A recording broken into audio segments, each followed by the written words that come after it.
Hello and good evening ladies and gentlemen, and welcome to the season finale of the UKSimRacing GT3 League Season 12, as brought to you on the premier sim racing platform available only on PC, known as iRacing. That's right ladies and gentlemen, 7 rounds of racing have led to our ultimate destination, and we are here today to conclude the championship, one of the most intense and incredible seasons of the GT3 League since its inception by UKSimRacing, and we are here at the Circuit of the Americas in the US state of Texas for round 8 of 8. Now known in full as the Circuit Americas, but normally colloquialised into COTA in reference to the first letters of its name, this circuit is a young circuit compared to many of its peers around the globe, only aging at the best part of what is 14 years old, and designed by Herman Tilke, where it's a combination circuit which brings together some of the finest elements around the world, whether it be the magazines and Beckett sequence from Silverstone, the arena sections from the Hockenheimring, elements of the turn 6 and turn 9 and 10 from Bahrain, and indeed plenty more circuits around the globe. By being a mishmash of circuits around the globe, this is arguably the ultimate driving circuit when it comes to the technical tests presented to drivers. With 20 corners over its wide range of miles that it covers, it is a circuit like no other with regards to overtaking opportunities, with practically every corner being a possible overtaking opportunity, while the circuit being at least 2-3 wide and naturally open up more and more towards corner apex, particularly at some of the hairpins our drivers battle under braking. But as they get ready to go racing today, well, we welcome you to this live broadcast from Circuit Side, and this broadcast being available to you on 2 media platforms to your viewing pleasure, both the official media platforms to UKSimRacing, of course, and the first one being on YouTube, which we've got a number of you guys and girls already there, including Tinder Deanter and also Craig Tillison, and we'll welcome to you both guys. Hope you're both doing very well and had a great weekend so far, and if you haven't, hopefully this will turn that frown upside down and into a smile. And of course, it's on YouTube at the UKSimRacing YouTube channel. You just got to search for UKSR or UKSimRacing. But if you're not a YouTube person, perhaps you're more Twitch inclined, well, we are broadcasting as well live to Twitch at twitch.tv/UKSimRacing, and welcome to you guys and girls tuning in via Twitch. And as always, we do have Anstis96 there, who's absolutely happy and ready to watch the racing. Well, good evening to you, Anstis. I hope you're doing well. And to all you guys and girls tuning in, whether it be via Twitch or YouTube, if you haven't said hi, feel free to say hi. Don't be shy. We don't bite it at UKSimRacing. The only biting we do is the brakes under attack into a given corner. But in the media booth, or in the content booth, I should say, you have myself bringing you all the racing action. My name is Paul Walsh, also known as TX141 or Britain the Spit, depending on what media you follow me on. Now we're bringing you all your racing action tonight as we bring the curtain down. And well, what a season it has been. And to give you a recap, we started off all the way back on the 7th of January to kick off 2024. Well, what a way we start off with our endurance race opener at the Daytona circuit. The Daytona International Speedway road course saw a 5-way fight for victory at the front of the field, which went the way of James Armstrong in the end in the first round of the season. And then we made our way to Germany for the Hockenheimring in round number 2. The Baden-Württemberg State Circuit playing host to us absolute teaser race in terms of the fact at the front of the field it would be James Armstrong who absolutely roared off into the distance and run rampant. But further down the order we got to see plenty and many of a battle across our classes, whether it be in the Pro class, the Pro-Am class, all 30 in the Am class. And we'll speak in the Pro class, we got to see Ryan Davies announce himself on the stage as an early favourite, and in the Am class we got to see the back and forth battle between Jack Barker and what was Matt Edmondson in the fight for P2 in the class. Meanwhile, James Connolly running away at the front of the field. That was on the 14th of January, and what a first sprint race round it was. Then we had our mid-season break week, and when we returned on the 28th of January, we returned to a Japanese circuit of what is known as Suzuka, or in full the Suzuka International Racing Course. And in round 3, a circuit normally known for its ability to create late championship drama, we got to see some early championship drama with James Armstrong having an absolutely dismal display in qualifying and then to fight his way through the field.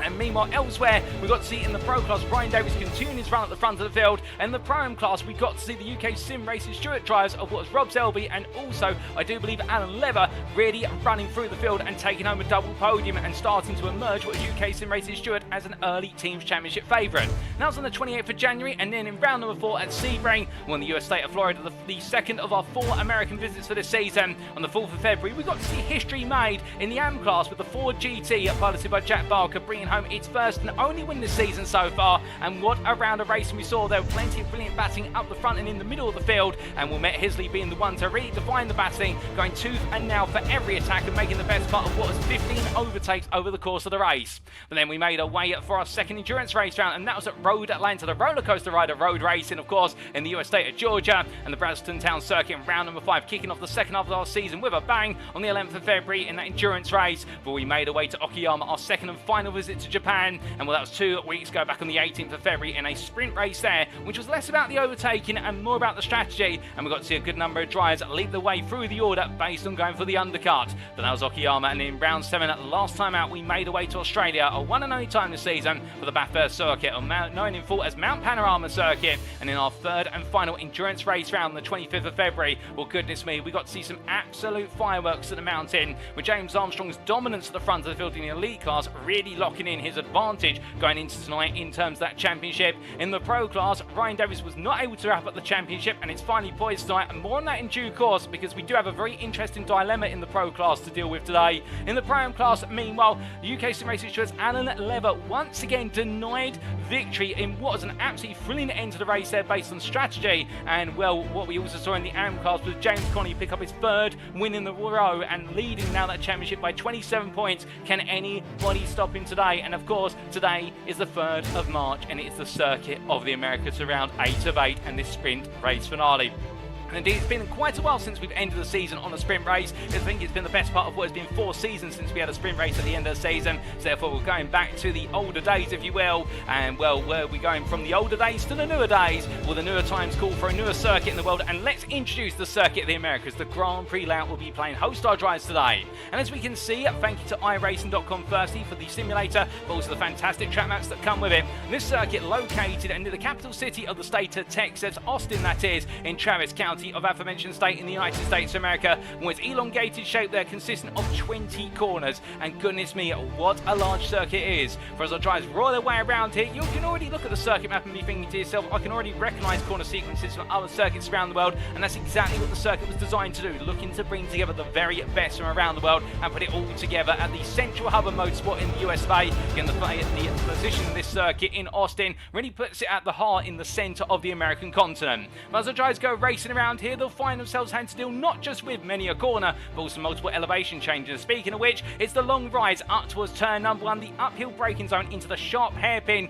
Indeed, it's a major rise up the start finish straight into that braking zone, and as our drivers emerge from the corner, arguably the slightest corner on the circuit, then charge their way downhill through turn number 2 and into the Maggots to Beckett style complex from Silverstone at turns 3, 4 and 5. As they wind their way through the right-hander at turn number 6, we're then going to see the average apex speed go from a higher one to a lower one as they begin to wind their way back down through turns 7, 8 and 9. But as they split their way out of turn 9, it's going to be flat out on the throttle through the kink of 10 and down to the braking zone at turn at number 11, the second of the hairpins on the circuit, and they're hard on the brakes, our drivers will go, and there's plenty of room to go even 5 wide there if they deem to do so. And as they make their way out of turn number 11, it's then going to be a drag race down towards the 3rd hairpin at turn number 12.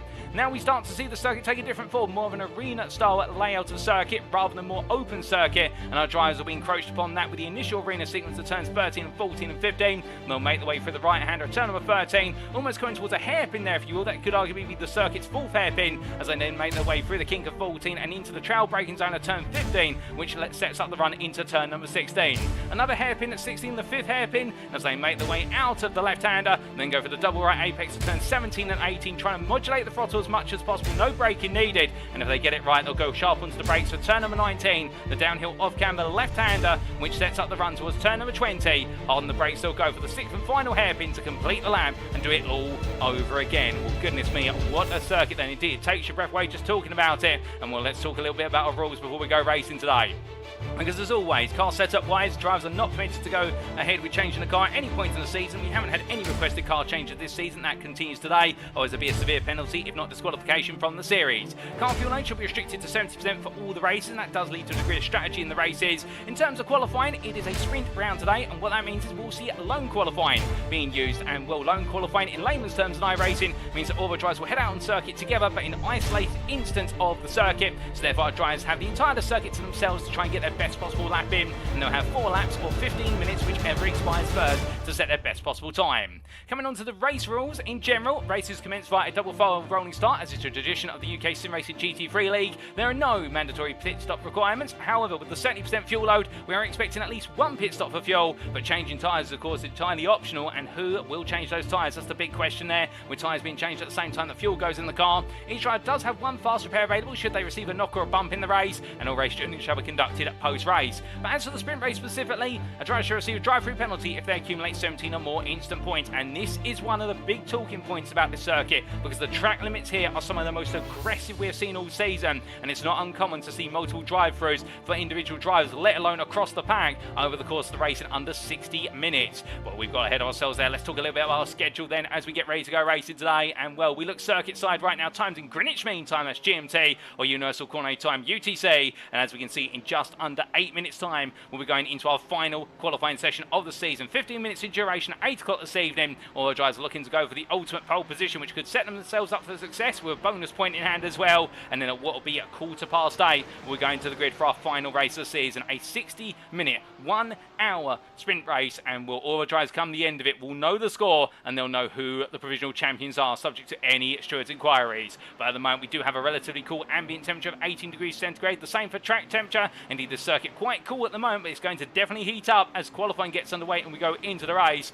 And well, as our drivers make the way on around, we do look in particular to one driver in the pit lane currently, and this is none other than James Armstrong, currently parked up for Brabham Esports. And well, he is your elite championship leader by the best part of what is 18 points over Haroldas Jotautas. And right now, Armstrong will feel as though he's the favourite to take the crown, given the fact he's had more wins than anybody over the course of this season in the elite class, indeed across the other classes compared. And will Armstrong will be looking to end today with a win. But Haroldas Jotautas, his second place rival, the man who's been able to keep him as honest as possible, for Absolute Motorsport Ace, the Lithuanian driver, looks to try and do it once again today as they head towards that final checker flag. But will he be able to do so in the battle between the Porsche and the Audi? The battle of the 2 German marks, we'll have to wait and see. And will Armstrong, I think, will be very eager to see if he can try and score one back, given that Porsche had a lot of success recently in the World Endurance Championship, particularly if you're following the prototypes there. But he'll want to show that it's not the day or the weekend for Porsche, and indeed his Audi will look to go strong versus the Porsche Jotautas.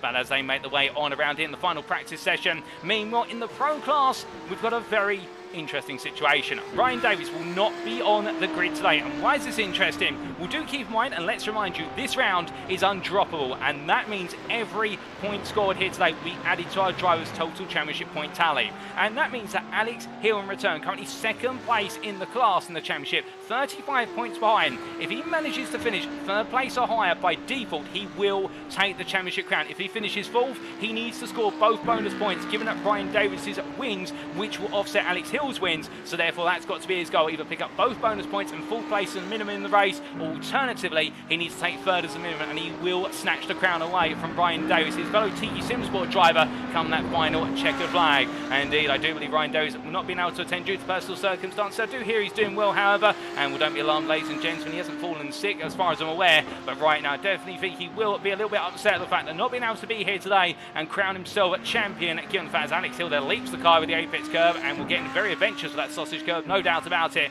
Well, Hill right now will be looking to leap his way to take that championship crown. But also keep your mind on the fact that we do have this man who's also got a chance to take the crown, Khalid Ramadan. And well, to do so, the Somalian driver from Swansport needs to take a minimum of second place here, and plus pick up the bonus points, I do believe. And if he does so, we could be seeing the Ferrari 296 driver after his win at Bathurst. He is the outsider here to take that championship crown, but will he be able to do so? That will be the big challenge. But he's also got to be ahead of Alex Hill as a result, given the fact he's behind him at the moment. So there's plenty to watch out for in that pro class, albeit in a very different way of setting the championship today, no doubt about it.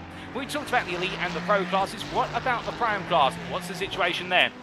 Well, we do have a very interesting situation here with Alan Lever. He is your championship leader, and you might be thinking right now, okay, that's not unusual. Well, what if we were to tell you he has yet to take a win this season? Alan Lever right now could be on the course of making UKSimRacing League history in being the first class champion not to take a win during his season in which he has taken a championship crown, because the UKSimRacing Stuart driver has finished on the podium every round in what has been 5 second places to 2 third places, but he has been denied the top step of the podium. And when he has an advantage of 12 points over his teammate from UKSimRacing Stuart of Rob Selby, who we see here on screen right now, going from the Lamborghini Huracan Evo driver to the Ferrari 296 driver, well, Rob Selby right now has taken victories by comparison, but he hasn't had the consistency that Lever's had, and that's what's led to the dilemma right now. And well, they'll be looking not just to try and get one up on each other, but also looking to work together to make sure that UKSimRacing Stuart take that team's championship crown, as they are currently leading by a minor margin. So that's in the Pro-Am class, and well, we also have to keep in mind that there's one other element to this class. And there's this man for Old Dudes in Cars Blue, Marvin Cruz, the man who has absolutely proven in the second half of the season that he has got the pace to win races. We saw that off Kiyama in an absolutely dominant display of driving, and we saw it last week at Bathurst, albeit held back by strategy in the end compared to what could have been. And well, right now he'll be looking to try and find a way to serve both Selby and Lever in that hunt for the crown. He is within reach of doing so. But then coming from the Pro-Am class to lastly the Am class, well, here is the favourite for UKSimRacing Mansell, James Conley, right now leading by 27 points after that third win in the row at Bathurst. And well, right now he'll just be looking to get the car home and guarantee himself the championship crown. And we'll keep in mind the chasing pack right now is absolutely closely knit together, and second through to fifth is only separated by 8 points. One of those drivers, Jack Barker's not currently in the car at the moment. Neil Smith is another one in there, Matt Edmondson as well, and I also do believe John Davies, the late charge from the McLaren driver, doing him in good stead. So all these drivers could find a way of Sonny leaping their way into that second place spot, and perhaps if Conley doesn't make it into the race, if he does end up retiring, could even snatch the crown away from him. And that's what happens when you do have a full point score on the final race of the season. It means you can't get away with not being there right at the end, and you've got to secure everything over the first 7 rounds. Alternatively, you've got to be there and make sure the car makes its way home. So could we see some more drama here today at the Circuit in the Americas? Well, that is going to be on the minds of all of our drivers here. Nobody will want a retirement in this final race of the season. That will be heartbreaking, there's no doubt about it. But as John Doe will make his way in towards what is turn number 12 and through a left-hander. Well, we're going to be talking a little bit more at the end of today's broadcast about what's in store for season 13. Indeed, plenty on the horizon with the next season of the GT3 League after what's been an absolutely fantastic season here. But that's the future. Let's stay in the present right now, and we'll presently let's say hello to a good number of you in the YouTube chat who've recently dropped messages in, including Martin Tinnin, who's saying finally time to chillax, i.e. chill and relax, they say, after racing IMSA all day. And I hope your racing went well for you, Martin, and if not, this can help bring a smile to your face. And we'll say hello to Matt Edmondson on Medmo in the YouTube chat, who says Circuit of the Americas worse than Red Bull Ring for off tracks, but still trying to smile as much as possible there, trying to be as valiant as he can. And well, I can definitely feel you there, Matt, and I think right now sat down that pit lane waiting to go, and indeed we do see his car parked up here waiting with the hazard lights on. He knows he's on camera, and well, all of our drivers right now absolutely set, galvanised and clocked in. 1.5 minutes away from our final qualifying session of the season, ladies and gentlemen. And well, as we look to Casper Rotner, the Old Dudes in Cars Black drivers, he makes his way up the hill towards turn number 1. He'll be getting himself all comfy and ready and set. And he'll be feeling as though today could be his opportunity to land a big score, given the fact he's currently second fastest of the pros in this final practice session. And as we show you those class standings on the left-hand side of your screen, we do have 26 drivers in attendance currently. Perhaps we'll get 1 or 2 more in qualifying, but quite a low number of drivers on the grid today. And well, I think a good number of drivers who are here right now, all here to try and settle the score and try and snatch that championship crown from their rivals. And well, it's going to be intriguing to see who's going to be able to put it on pole in qualifying. In the fact that's going to immediately be a bonus point to whoever does that pole position, and then going into the race with the fastest, that will be the other bonus point. Buys all the big score will be the 40 points for the win, 38 for second, and with his 36 for third. Indeed, we continue to drop by 2 points every position after that, so huge points available to our drivers, and everybody will be absolutely eager to try and make their mark. But as we do see Casper Rotner coming through turn number 11, it's a sunny day in Texas, and indeed it's time to do the Texas two-step for a number of our drivers. And well, as we do see the Old Dudes in Cars Black driver making its way on down the back straight, we see the big AWC saying should bring back the GTPs, and will rest assured, good sir, we will be seeing what will be the GTPs returning later this year. Rumour does have it at UKSimRacing. We will see that multi-class league, which many of you absolutely loved, which was before this returning. But right now, returning to why we're here today, it's time for qualifying, ladies and gentlemen. 15 minutes or 4 laps, whichever expires first, and who will be on pole? Let's find out.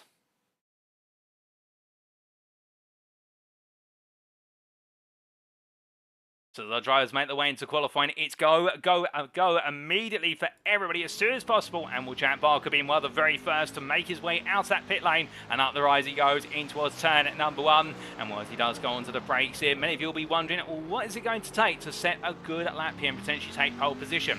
Well, firstly, perhaps one of the most obvious parts, but we're going to point this out here, is keep the car within the track limits. Many a fast driver has found themselves qualifying down the back of the order in race at Circuit of the Americas just simply because they pushed too hard on those track limits, and therefore it's a risk versus reward style qualifying session here. You need to be, of course, completely rehearsed and knowledgeable about how the circuit flows, particularly with a large number of direction changes in the first half of the lap and in the arena sections in the second half of the lap. But what won't go amiss here is just keeping it calm and keeping it within those white lines. And if you do so, that could do you in good stead immediately, as Barker demonstrates, running on the right of the edge there, coming out of turn 9 and through the Kinker 10, trying to cut the corners and use as much width as possible, but do as much as you dare in order to try and get that valid lap on the board. So that's going to be perhaps the big theme as we look to the wrong stuff. Guy Kylie out, the number 17 driver, who recently wrapped up was an absolutely brilliant performance in his debut season, the UKSimRacing Porsche Cup, back on Thursday this week, just gone. And right now be looking to try and do even more here today in the Porsche 9 and 2. He goes very deep there at turn number 11, but that's not going to hurt him too much. Albeit I would imagine that right now he won't want to make that mistake again at some of the other hairpins at the end of this lap,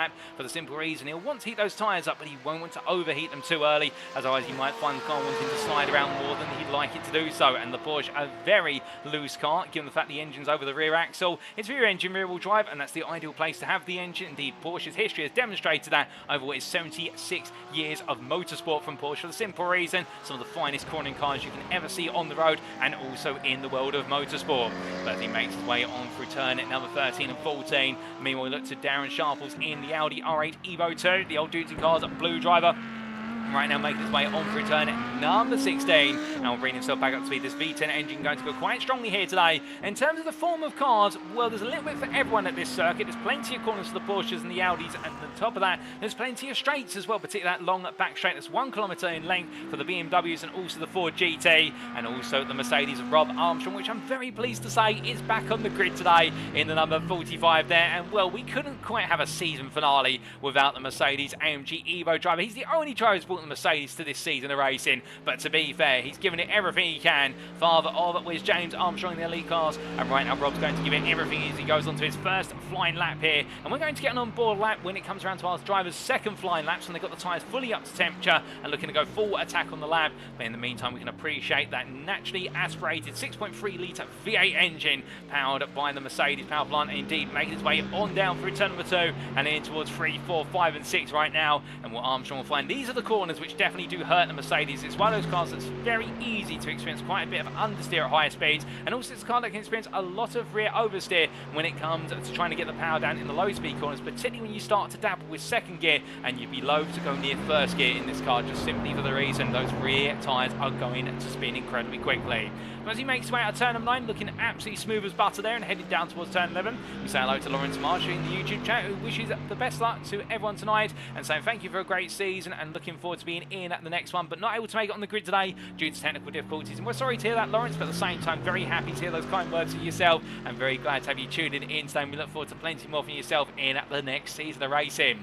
But as we do see Armstrong making his way on down the back straight, and indeed Marsh being in the lobby, and therefore it will mean that unfortunately for Lawrence we won't be seeing his car on the grid today, and that means we're now down to 25 drivers currently as it stands. And well, as Armstrong makes his way on through turn number 11 up towards 12 he goes. Meanwhile, we do look to the Ferrari at Khalid Ramadan, a new livery today, deciding to invert the colours on the Sommer Sport Ferrari, going from what is the mostly blue and then the white stars in it, now going to white with blue stars in it, or at least the blue interiors those stars, as he makes his way on through at turn number, I do believe they're in fact coming on round through turn number 7 into 8, already on towards his first flying laps. He's delayed his qualifying session to a degree, but Haroldas Jotautas crossing at the timeline, getting the first lap on the board, and was a 205.005, and I think he'll be looking for a bit more out there before all is said and done, as those first lap times start to be encroached by all of our drivers. But meanwhile, we go from Jotautas, the challenger, to the championship leader in the elite class, that is James Armstrong, and when he makes his way into turn at number 19, we get ready to ride on board with him for his second flying lap, and let's see what the Audi R8 driver can bring to the table here at COTA. He's making his way out of the final corner and getting the throttle completely down as he builds his way up through the gearbox to complete the first lap, and on the attack he goes uphill in towards turn number 1.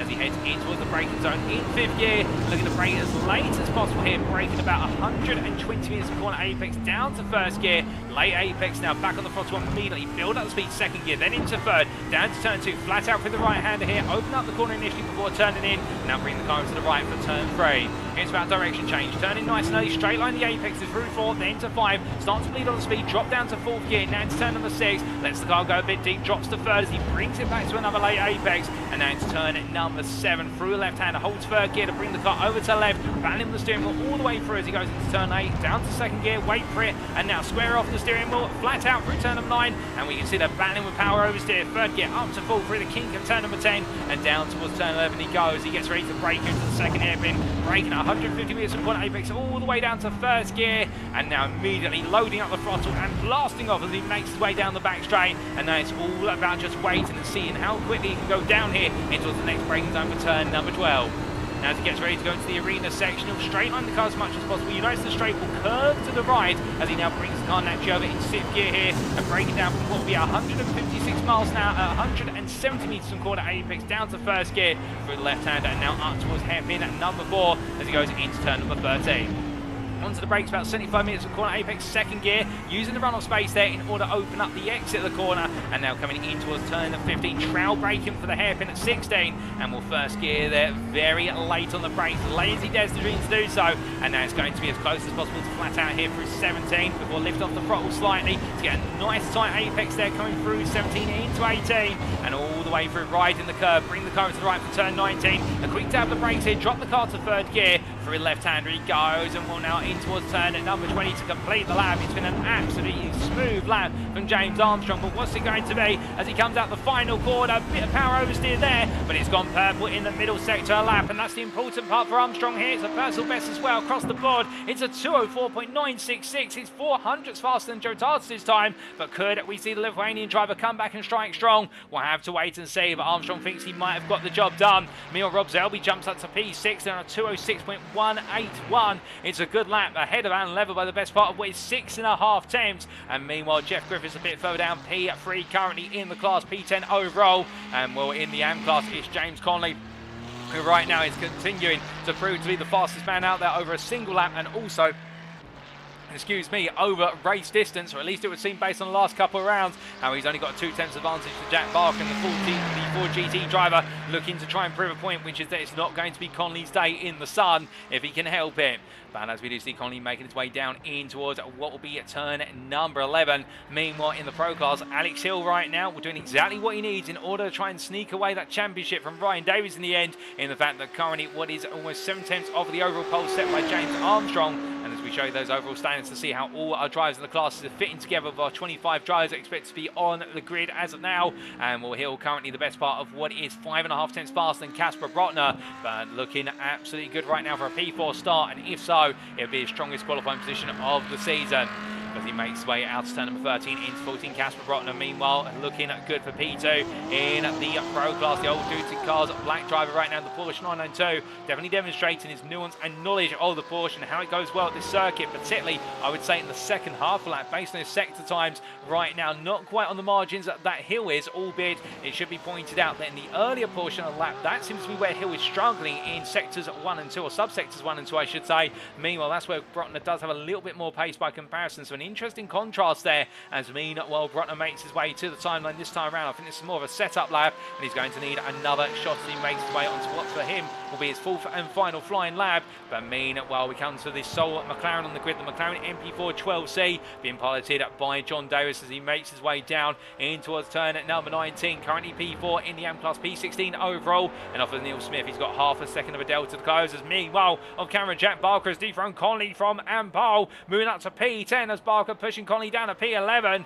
and will Barker, no, he's got one more lap to go. Conley is on his final lap out there, so Conley, if he's not aware of it, will be shortly told over the radio on the back straight, look, you've got to go fast now. But Conley's into the pits in fact, and with that could mean that Jack Barker has snatched away the AM pole position in this season finale. Here's the Ford GT driver right now, and as he makes his way through the S's sequence here, I think he's going to go even harder, given the fact that Matt Edmondson's improved quite significantly in the second half of his lap, albeit still P17 out there, but Edmondson will have another lap available. So Conley in the end by towing to the pits, as right now Barker just makes his way on around through turn at number 8 into 9. Will the The Ford GT driver, one last gasp at this. I think he's got it over the radio that he's taken the pole in the class and nobody can beat him because he's towed to the pits immediately. And, well, as soon as he's exited turn number 9, I think he's had it come through. Meanwhile, Neil Smith here, currently P3. Can he spring some surprises? We'll have to wait and see. As meanwhile, Casper Brotner going much faster compared to his previous best laps. He heads out of what is turn number 11 in towards 12. And we're right now going through at the right-hander here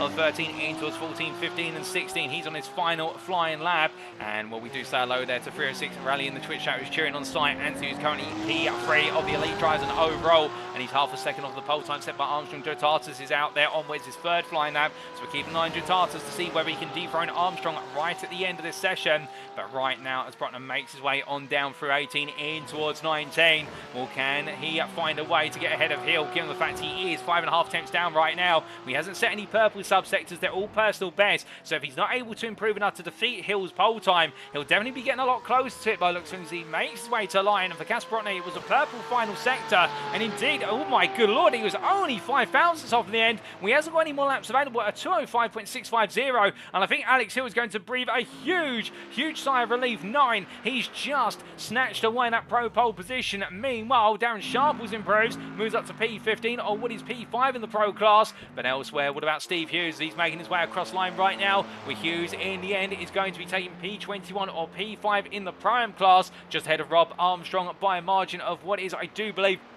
3 tenths. As Daniel Page moves up to P15 or P5 in Pro. Can anybody else out there improve with the time remaining? Well, Haroldas Jotautas is on another flying lap. Meanwhile, Matt Edmondson coming towards the end of his current lap as he makes his way through turn number 20. Can Edmondson get himself ahead of Davies? Can he get himself closer to Smith in the hunt for what is third place in the AM class in this qualifying session? He does exactly that. It's a 2:07.279. Edmondson will be starting P13 on this grid. A brilliant end to his qualifying session. And well, we've got Cy Anthony out there right now, the Welshman, making his way on down for Symphony Esports as he heads down through what is their turn number 10 in towards 11. In fact, not turn number 10 to 11. Indeed, getting a little bit mixed up there regards to our camera angles. That was turn 18 to 19, and into the pits he goes. And for Cy Anthony, that's going to be his qualifying complete. I think he'll be happy with a P3 start, knowing he's with the other elite drivers, but he'll be wondering how he can find that half a second to close them down. Haroldas Jotautas right now on what is his final lap, but I believe he's had an error at some point earlier on in the lap, because currently that lap's listed at 3.5 minutes. So he makes his way into turn number 11.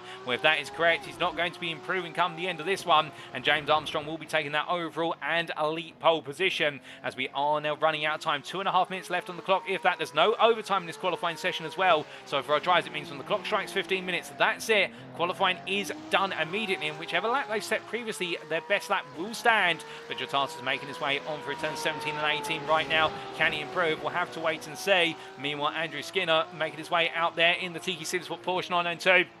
And he's currently down in P23 or P8 in the AM class, looking for a little bit more time out there before all is said and done.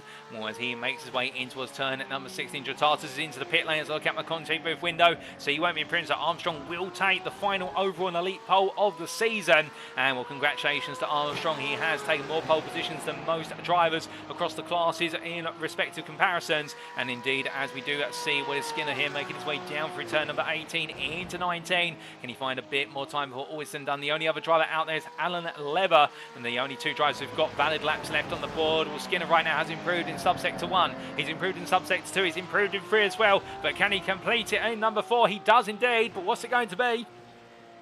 Well, in the end, it's good enough to put himself into P22 ahead of Rob Armstrong in the end by what was 3 attempts. And Alan Lever right now, well, he's currently P2 in the Prime class, behind teammate Rob Selby and ahead of Jeff Griffiths. Comfortably ahead of Griffiths, it should be noted at the moment, by 3.5 attempts. Can he find a bit more out there? Could he dethrone Selby right at the end by 4 attempts? He's got to overcome. Well, it's a personal best. He crosses the line, but what's it going to be? And it is. It's enough for Alan Lever to take Prime pole. And well, could this be the day where Alan Lever takes his first win of the season, and with it the championship crown in this season finale? Well, that is qualifying complete, ladies and gentlemen. And well, as we can see from the class standings then, in the elite class, it is going to be James Armstrong who takes overall an elite pole ahead of Haroldas Jotautas, with Cy Anthony lined up on the second row, and he'll be joined at P4 by your pro pole sitter of what will be Alex Hill taking the final pole position of the class. On the prime pole sitter will be on the third row, Alan Lever taking P6, being joined on that row by 5th place Casper Brotner from the pro class, and Rob Selby will just be behind Lever, the second place place prime driver before they've got 5 places to Jeff Griffiths in P12.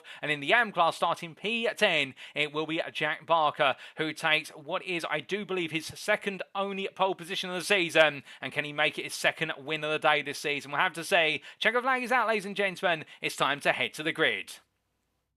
So as our drivers get ready to go onto the grid, this is how they'll line up for our season finale in round 8 of 8 in season 12 of the GT3 League hosted by UKSimRacing.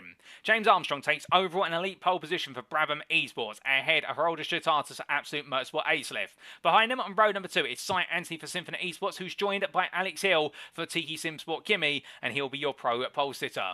We then have on row number 3, Casper Rotner for Old Dudes in Cars Black, the second place pro driver, ahead of your pole sitter in the prime class of Alan Lever for UKSimRacing Stewart. Then on row number 4, it's the second place prime qualifier of UKSimRacing Stewart's Rob Selby, joined by Mark Collicott for DCW Racing in his best qualifying performance of the season. And the last gasp there from the DCW Racing driver could do him in good stead today. Khalid Ramadan starts in P9 for Somsport, ahead of Jack Barker in the 5th row, with Barker your AM pole sitter, the private in the Ford GT. And then behind him will be the championship leader of the AM class, looking to go all after him at the start for UKSimRacing Mansell, James Connolly, P11. Jeff Griffiths completes your 6th row for Built Visible Racing. And on the 7th row of the grid, it will be Matt Edmondson for UKSimRacing Stewart and Marvin Cruz for Old Dudes in Cars Blue.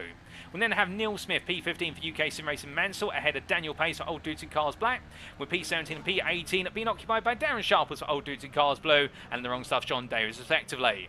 Your top 20s round off by John Doe for Tiki Sim Sport Kimmy and Dave Robson for Tiki Sim Sport Kimmy, the two teammates together there on the grid. And then we will have behind them Steve Hughes for Red Mist Racing starting P21, ahead of Andy Skin on that what is the 11th row of the grid for P22 for Tiki Sim Sport Corpa. Then Rob Armstrong for UKSimRacing Mansell starts P23, ahead of Cy Hartley for Tiki Sim Sport Car Marte. And then last but not least on the grid, as we're going to see here, it will be the pairing of Guy Carniel for the wrong stuff and Lawrence Marsh, the privateer, who didn't get a lap on the board. And I do believe technical issues with the car will mean that we're not going to see Lawrence Marsh go racing today, and therefore only 25 starters. But as all the drivers make the way away on the partial formation lap, well, we look back to the front of the field, and here is none other than James Armstrong, knowing that with his advantage today, all he's got to do is bring the car home in class, and he will be taking that championship crown. It sounds a lot easier than it is, however, given the fact that this circuit can very easily see it go very wrong very quickly indeed. But right now, all he'll be looking to do is have a smooth start and break away. But will Jotautas and will Anthony let him do that, or will they find a way to get under Armstrong's skin? It's something they've struggled with all season. Jotautas kept him honest, no doubt about it. But will he be able to find a way to battle with the Audi driver into turn number 1? Behind him, Alex Hill versus Casper Rotner, a brilliant fight awaiting us, and Hill right now looking to bring home will be that win in order to take the Pro Championship away from Ryan Davies at the end, with Alan Lever looking for his first win in the prime class just behind starting P6. And then we have Jack Barker right now making his way through in P10 as the field all concertinas up behind the safety car. The pace car will be pulling off shortly, and when it does, it will be to James Armstrong to take us to the green for what will be 60 minutes of racing here at the Circuit of the Americas. But as everybody gets themselves set, indeed Dave Robson there and John Dover together, the two Tiki Sim Sport Kimmy drivers, getting themselves comfortably alongside on the 10th row of the grid. Well, everyone's been itching for this. It is the season finale, ladies and gentlemen, and it's to James Armstrong to take us away.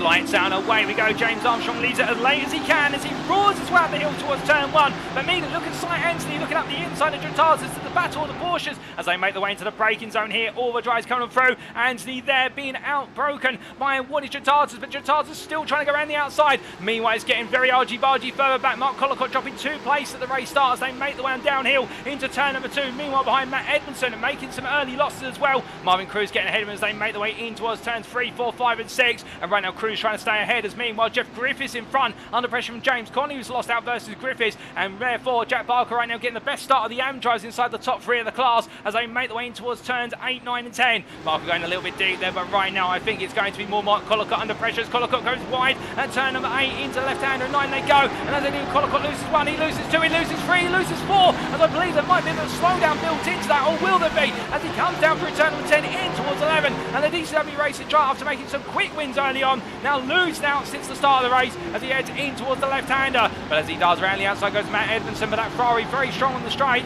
not strong on the brakes, and right now looking to get into the toe as they roar their way down the 1 kilometre back stretch. And as they do, Dave Robson meanwhile battling here with Darren Sharples, looking for a way for his game 2 already in class in the AM class. Ahead of John Davies, and John Doe really starts this race from where it's Dave Robson, and right now looking to make some more progress before this first lap is said and done. But will he be able to find it under braking here? John Davies looking for the move up the inside, the McLaren driver feeling a little bit aggressive there, but in the end that aggression is unfounded as it's going to be. Will be John Doe going around the outside of into turn 11. Nice move there from the Kimi driver to capitalise when there was the error made by Davies by going a little bit too hard on the brakes, and I think triggering the anti-stop braking system as a result. But as they make the way towards turn number 16, right now all the drives safely through this open lap so far, and well, meanwhile in the front of the prime class, Selby is a hell of a lever, but at the same time for Alan Lever right now, he doesn't need to beat Selby. All he needs to do is finish within what is 5 places Selby in order to take that championship ground as they make the way in towards turn number 20 and complete the first lap of racing. So after 1 lap, it is James Armstrong who continues to lead as they make the way into lap number 2. He leads Elite overall ahead of Jotautas, followed by Anthony. Then we have your pro leader of Hill in P4. Then it's Brotner P5 ahead of Pro-Am leader Zelby P6. Lever P7. Khalid Ramadan P8 ahead of Barker, your Am leader P9. Jeff Griffiths completing your top 10, and James Conley best to rest P11. But speaking of that, Marvin Cruz says no, he's not at best to rest anymore. I am, as he dives the inside there into the opening corner. Conley tucks him behind immediately, and well, as they roar their way on down through turn number 2, we ride on board the UKSimRacing Mansell driver, but looks an opportunity to try and come back here as they make the way through the Maggots into Beckett style sequence of the S's. You can see Conley there having to turn in a bit early, but indeed turning in way too early, and as a result having to do corrective steering when he should be turning left. He's turning right, and will turn right to go left is an accolade from Cars, if any of you remember the Pixar movie, but I don't think that applies here for Conley. In fact, he had to do that, otherwise he would have cut the corner and picked up a major slowdown, so that's going to cost him a lot of time as he actually picks up a bit more wheel spin there, coming through 9 in towards 10, and Cruz is able to just run away immediately there. Marvin Cruz leaving the move right at the right time as they make the way down in towards turn number 11. But as they do, meanwhile, Dave Robson here up the inside versus Darren Sharples looking for an opportunity here. Can he make it happen as we show you the overall standings? Our drivers make the way through, and Robson right now in the drag race. The Audi's got the better straight line acceleration up to 5th gear, but we see in 5th and 6th, that's where the Ferrari comes back in the battle of the 2 major mid-engine rear-wheel drive machines. And Robson now starting to gain the overspeed here as he heads down towards the braking zone, but will he be able to make it count as he heads hard onto the brakes here? Will Sharples on the outside line, he's not going to give up. Robson going all in, takes a bit of the sausage curve with him, and as they make the way towards turn at number 12, now it's going to be a switch back into the right-hander, and well, it's going to be Sharples on the inside. Robson meanwhile goes around the outside, still there, still trying to do everything he can to get the inside into turns 15 and 16. Meanwhile, it's going to be Sharples there. It's a little bit of a tap between the two, and Robson goes deep, and he goes wide as a result, but I think he's going to make the move count. As meanwhile, John Doe says, let me help. Yeah, he looks up the inside. Now around the outside of turn 17, 18. Brilliant racing between these three, as the GT3 Kiwi driver tries to help his teammate out, but Sharples says, no, you don't, stays ahead as they come out of 18 in towards 19. And well, this is going to put a split in the field, there's no doubt about it. And already they are 3 seconds away from Neil Smith now, as a result of their brilliant batting as they head in towards turn number 20. But as they do, making the way upwards towards now Wes turn at number 1 once more, and as all drivers build up the speed and go charging on, we are hearing there's been a bit of an incident for Steve Hughes further down the order, and we're also hearing it in the pits is none other than Si Hartley, who in the YouTube chat, Simon Hartley saying, my pedals stopped working on the grid. Good luck to all the Tiki guys, and very sorry to hear that, Si, and well, it's the worst possible time it could come right at the end of the season, and well, we're happy to have you tuning in, but commiserations for the fact you haven't been able to go racing today after what was a good qualifying session for yourself. But meanwhile, coming back to the here and now, further up the field inside the top 10, and 11 out under a bit of pressure from what is Khalid Ramadan, as Ramadan looking for a potential move for P7 to go chasing after Casper Brunner and Alex Hill. 90's got a way to go here, and he's got the 2 prime leaders to try and carve his way past, but Ramadan not having a strong qualifying performance compared to Bathurst last time out, but also known that he's got it within him to take victories. In fact, we did see him take victory over Nicholas Rice a week ago at Bathurst. Rice not on the grid today, unfortunately not able to make this round, and therefore it's going to be Ramadan right now will look to try and fly the flag high for Ferrari inside the top 3 of the pro class. As meanwhile, Robson versus Sharples, it takes another turn, and Robson going very deep there, at turn number 10. And as he brings it back together, I do think that Robson, in going that deep, in the end, now having to bring the car back to bear. And well, with that under pressure, and John Doble, as Doble looking for the run on his teammate here, pulling out to the inside. And will there be a move? As meanwhile, we're hearing that Lever's got ahead of Zelby and Griffiths has got ahead of Barker. And well, there is going to be a dive to the inside from Doble versus what his teammate Robson, and in the end, making the move count for P5 in the AM class and also P18 overall. But as they head up through turn at number 13 and make the way onwards towards 16, we say hello there to UKSimRacing Chris Eddersford in the Twitch chat, who says bonjour, and buongiorno to you as well, my good sir. And as they make the way on through turn at number 16 in towards 17, will mean while we do look further up the order to James Armstrong here as he heads on to what is another lap of racing as he goes on towards lap number 4.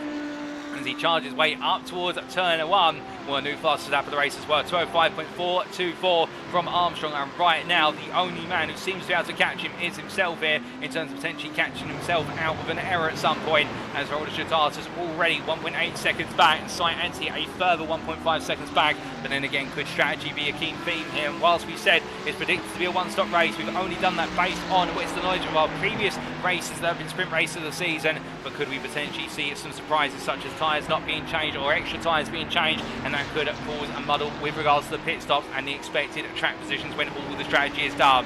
But meanwhile, one thing is certain, and Lever is under pressure here as we ride on board and look back from the rear of the UKSimRacing Stewart 657 under that pressure from what is Zelby and Khalid Ramadan, still trying to find his way through as they make the way outwards towards what is turn at number 11 in towards the hairpin they go. And as they do end down towards the braking zone, Zelby right now just in the toe, knowing he can fuel saver plenty, and Ramadan is not a concern given that Khalid Ramadan is racing in the Pro class, not the Pro-Ams. And their biggest concern will be Jeff Griffiths, who is a further 2.1 seconds behind this battle, and will right now matching the pace but not inching closer at this time. Was ahead down towards the hairpin of turn at number 12 very shortly. We have a quick replay to take a look back at, and this is what happened to Steve Hughes on lap number 2. Looking here at the Red Mist Racing driver in the number 7 as he made his way on for, I believe that's the run of turn number 8 into 9, and well, just a direction change there and dipping the left-hand side tyres into the apex curve, just kicking the rear of the BMW around. I suspect that would have been just where the weight transfer of the car caught him out, with regards to its rear ride height being quite high as well, in order to get that natural rotation through the S's. But still a quick recovery there and just a slight bruise to his tyres in terms of some overheating, but it's not going to upset it too much, as meanwhile Khalid Ramadan in the tow here versus Rob Zelby as they make the way on through turn 17 to 18, and Ramadan very close this time as he makes his way in towards the left hand of 19. We jump aboard the dashboard here of the Som Sport driver, and well, can he find a move as he makes his way under braking to 20? I doubt it. I think he'll be more looking at turn number 1, but he'll look to get a good exit here. In fact, really get a strong exit initially, but a bit too close for comfort there versus Zelby, and I think just misjudging how close he needs to get at the right time in order to make this move, and therefore you can see that Zelby able to open that gap up to 3 attempts initially in the acceleration phase. Onto the brakes they go for turn number 1. Ramadan, he knows he's got the pace. We are hunting after Hilton Brotner, but the problem is he hasn't found a way past what is the UKSimRacing Stuart pair in front of him, and that's only costing him more and more time as he heads through turn 2 in towards 3 and 4 he goes. But through left into right here, double dose of dirty air on the front of his car. Well, it does not seem to be upsetting him whatsoever, but Lever right now just enjoying the clear air, and Zelby, well, he's proven himself time and time again this Zelby, and that's Rob Zelby, and he's one of those drivers who really doesn't mind sitting behind another driver. If he can fuel save, it's worth more compared to the time he loses from a bit of understeer, but you can see how much they're struggling as they go through turns 7 and 8, and in fact Zelby, they have a bit of power oversteer through 9. Lever not on the pace at all through the S's this time around, and as they make the way towards the hairpin, well, it's going to be Zelby up the inside of Lever, and well, under braking they go, and well, through left-hander and Ramadan right now, thinking where does he hedge his bets here as he tries to get the power down a little bit too early. You can see there the wiggle as he made his way out. That's power oversteer, and right now Ramadan's so close as he heads down this back straight. He's going to look for the move here, given the fact these three are separated by only 3 attempts between all 3 cars. They headed towards the braking zone. It's going to be Lever looking to the inside here versus Zelby with their teammates, but they're putting on the show, and as they head down towards turn number 12, it's going to be Lever on the inside of Zelby, going all in here, and they'll want to keep it clean as much as possible, particularly with team principal Chris Eddersford watching right now, and Zelby defends on the inside. Lever looks around the outside as they come through the right hand, up towards turn 16 they go, but out of position is Lever, and here comes where's Ramadan as he looks around the outside, but can he find a move here? No, he can't. He'll try and cut it back, but I think in the end Lever's going to park it on apex and simply recognise the fact that sometimes you've got to be defensive to be offensive. But meanwhile, as James Connolly, meanwhile being passed by Mark Collicott down in P12, well, the AM driver in P2 in the class right now, finding that he's going further and further back and down the order. He's not getting close to Barker at this time. Indeed, we show those class standings down. That's how all the classes stand with regards to their respective class positions, with the overall positions in the number cards on the left-hand side of your screen. And well, that's how they all fit together. But James Conley right now, the best part of which is 3 seconds off of Barker as they make the way onto lap number 6. And Barker right now looking absolutely unassailable. But then again, we said about that Bathurst after the change in strategy, but it all went around for Barker only moments late. And I did have to apologise to him afterwards for the commentator's curse, as it did seem to strike a number of drivers that day, but Barker more than most. But meanwhile, as we look to the wrong stuffs, John Davies here right now, P7 in the McLaren. Difficult start, lost multiple places at the beginning of this race, and now having to look to try and find a degree of recovery as he heads in towards turn number 1. But the wrong stuff driver in the number 26, and he can feel comfortable in this McLaren. It's gone well for him, and indeed, he's one of those drivers. He's been perhaps the most misfortunate driver in the AM class this season, given the fact he has had podium pace every race, but for some reason at most races it just has not gone to plan. And indeed, earlier on in the season there was even the opportunity for him to take victory, but it wasn't to be. And many of you remember that at the Hockenheimring, where it all fell apart for John Davies at the midpoint of the race when it looked to be going so well in the early stages. But as he makes his way down through turn number 7 in towards 8 and 9 he goes, dealing those elevation changes. Right now there's McLaren looking absolutely pinpoint precise, but how much further can he go in the hump for Dave Robson? That'll be the change that confronts him as he makes his way in towards turn number 11. But as he does so, meanwhile, we look back to third place driver overall and in the elite class of Cy Anthony, as he's got the growing presence of where's Alex Hill behind him. And right now the Audi R8 driver, currently pro leader, and if things finish as they currently stand, he will be your pro champion by what will be, I do believe, 6 points over Ryan Davies in the end, although he's not here at this point in time, as they make the way on through the left-hander of turn number 13 and 14 and all the way through 15, 16 to 17, 18 now, and we get a corner number straightened up. Right now the Welshman of Anthony not quite on the pace of Jotautas and Armstrong, and well, therefore now having to settle for the fact he's going to be trying to defend the final spot on the overall podium from the Pro Pack chasing after him. And well, Hill and Brotner only separated by 1.3 seconds, and Casper Brotner still here looking for an opportunity to get involved as they make the way up on the rise of the left-hander at turn at number 20. But meanwhile, from this, I do hear there's been a little bit of an altercation between Alan Lever and Khalid Ramadan as well. In fact, it's Lever going slowly here. I believe there might be an off-track to explain this, or is he defending? I think this is a lift and coast up towards turn number 1. I think he's trying to burn a slowdown penalty, but what exactly has caused this for Alan Lever to lose out an overall position to what is Ramadan? We're going to find out very shortly. In fact, we do have a replay that explains the story, and here it is. So it was in the run through turn number 18 towards 19, and Ramadan on the inside here, Lever on the outside into 19, and Lever trying to hold the position and doing so. But as he made his way out towards turn number 20, was there a run wide here that potentially cost him what would be that automated penalty?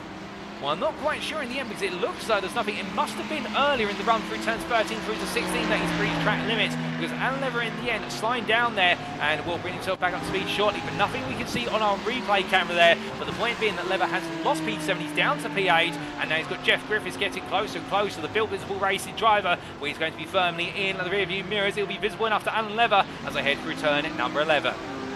As they head their way down the back straight, building up the speed once more, will pound their way on through. And well, as they do, we say hello in the YouTube chat to Ryan Walker, official photographer, Ryan Walker, sim racing photography for the UKSimRacing leagues, including the GT3 league, and absolutely cracking photos from Ryan this season. If you're looking for a photographer, look no further than that man, I can promise you. And he's an absolutely friendly Scot and can take an absolutely dashing photo of your car on the simulator. Well, as we say hello to him, and also 306 Rally in the Twitch chat. Well, as the drivers make their way down in towards turn number 13, and through they go. Well, right now Griffiths, the Brit, looking to chase down his fellow countryman of Lever, and knowing as well that he can't really affect the championship at this point in time, because Lever only needs to finish with 5 places, Elby, to be granted what will be that championship crown in the Pro class. But at the same time as well, he'd love an opportunity to try and take a win. It would be his first win of the season, and what an occasion to take a win in the season finale. We'll have to wait to see it, whether he's going to be able to find it or not, because there's a long way to go in this race, and we're right now not too far away in terms of a way to go. As we look back from the rear bumper of the car of Rob Selby for UKSimRacing steward, as they make the way on the back straight here. In fact, the start-finish straight now, going up towards turn number 1. Khalid Ramadan getting closer and closer in the battle of the Ferraris. 2 6-cylinder machines with their turbos absolutely roaring as they make the way towards turn number 1. And Well, right now the 57 driver, the lead of the brown glass, goes very wide and deep, and that's going to give Ramadan every opportunity here to go racing in towards turn number 2. Zelby doesn't completely back out. He gives Ramadan the opportunity to go around the outside, but he makes it a bit harder for Ramadan, just to say to him, look, you wouldn't be coming through if I hadn't made that error. But Ramadan is now up into P6 there, and what is still third place in the Pro class, but unleashes him into the world of chasing after Casper Rottner and Alex Hill. And now we'll get to see what the true pace of Khalid Ramadan is as he looks to go hunting after what will be the top 2 spots of his class. But meanwhile, we look here to what is Matt Edmondson. In fact, we've lost Matt Edmondson off camera. There he is. Our cameraman catches him from a different angle. And the UKSimRacing Stuart driver, well, he's going very slowly here. In fact, I think he's had contact with all, because that's a toe to the pits for Matt Edmondson. What exactly has happened, however, through the exit sequence? Well, we immediately have a replay to explain.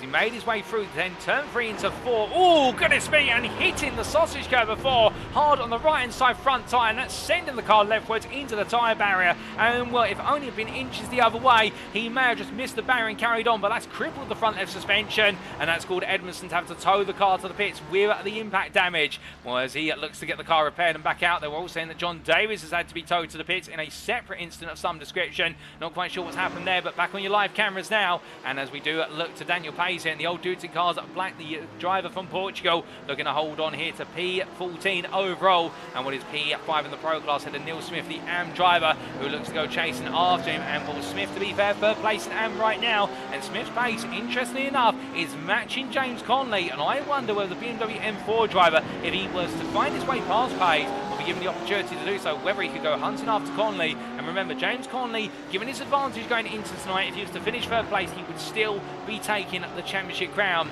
But in the battle for that second place spot between what is a good number of drivers in the AM class of the GT3s, well, could it be Smith or could it be Barker taking what will be that second place spot when all is said and done? Indeed, it's very close between all of them, and we'll have to wait and see who exactly is going to be the one to take the runner-up spot there. And again, however, let's not rule out that anything could happen between now and the end. There could be a retirement for Conley, but we're not going to wish it on anybody for the simple reason nobody wants that heartbreak at the end of the season. And we'll put you in the frame of mind, Smith right now was third place in the championship going into tonight, 3 points behind John Davies, who's currently down in what is P23 overall, P8 in the class, and Barker was equal in points to Smith, so Smith has got to beat Barker in order to try and get himself P2 in that championship fight.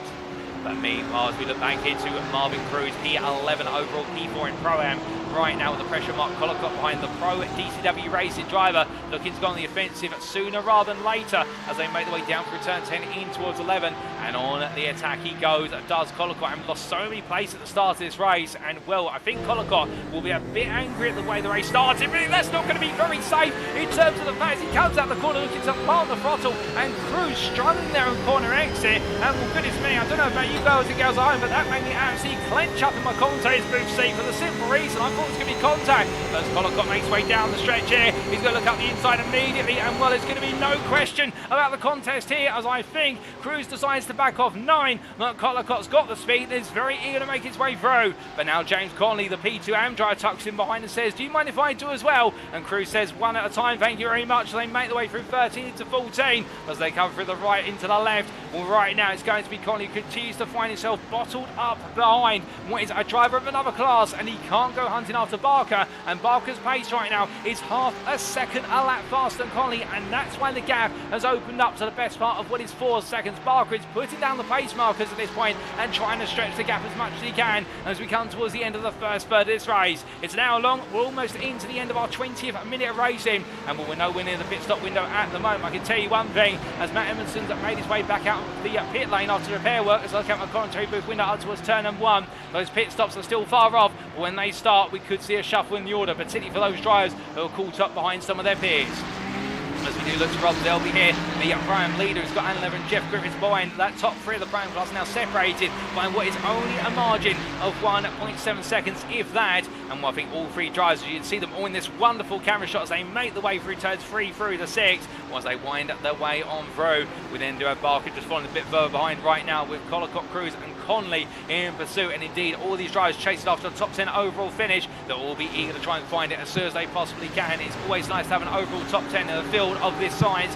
Once as they make their way on down through turn 17 towards 8. Conley's still there, still waiting. And what can Conley do, many of you might be asking right now, to try and find a way back versus Barker? Well, what Conley can potentially do, if he doesn't feel comfortable fuel staying behind Cruz, and he feels though he's losing too much time running behind the Porsche driver, he's got to force himself onto an undercut strategy. But when does he go? And I think the reason why he may not have filled off into the pit so far is because perhaps he feels as though the fuel tank, if it's taken back up to its maximum of that 70%, it won't be enough to get him to the end of the race. Alternatively, he might be concerned that when he comes into pits, he may only choose to switch a couple of tyres, and he doesn't want those tyres to have to go for too long in the race. Perhaps he's looking to split the race into what could be roughly 35 minutes versus 25 minutes, or vice versa, trying to even out the tyre wear over the race distance. That's all part of the strategy, of course, when it comes to the fact you may only have partial tyre changes, and of course you do need to take some fuel to get to the very end of the race.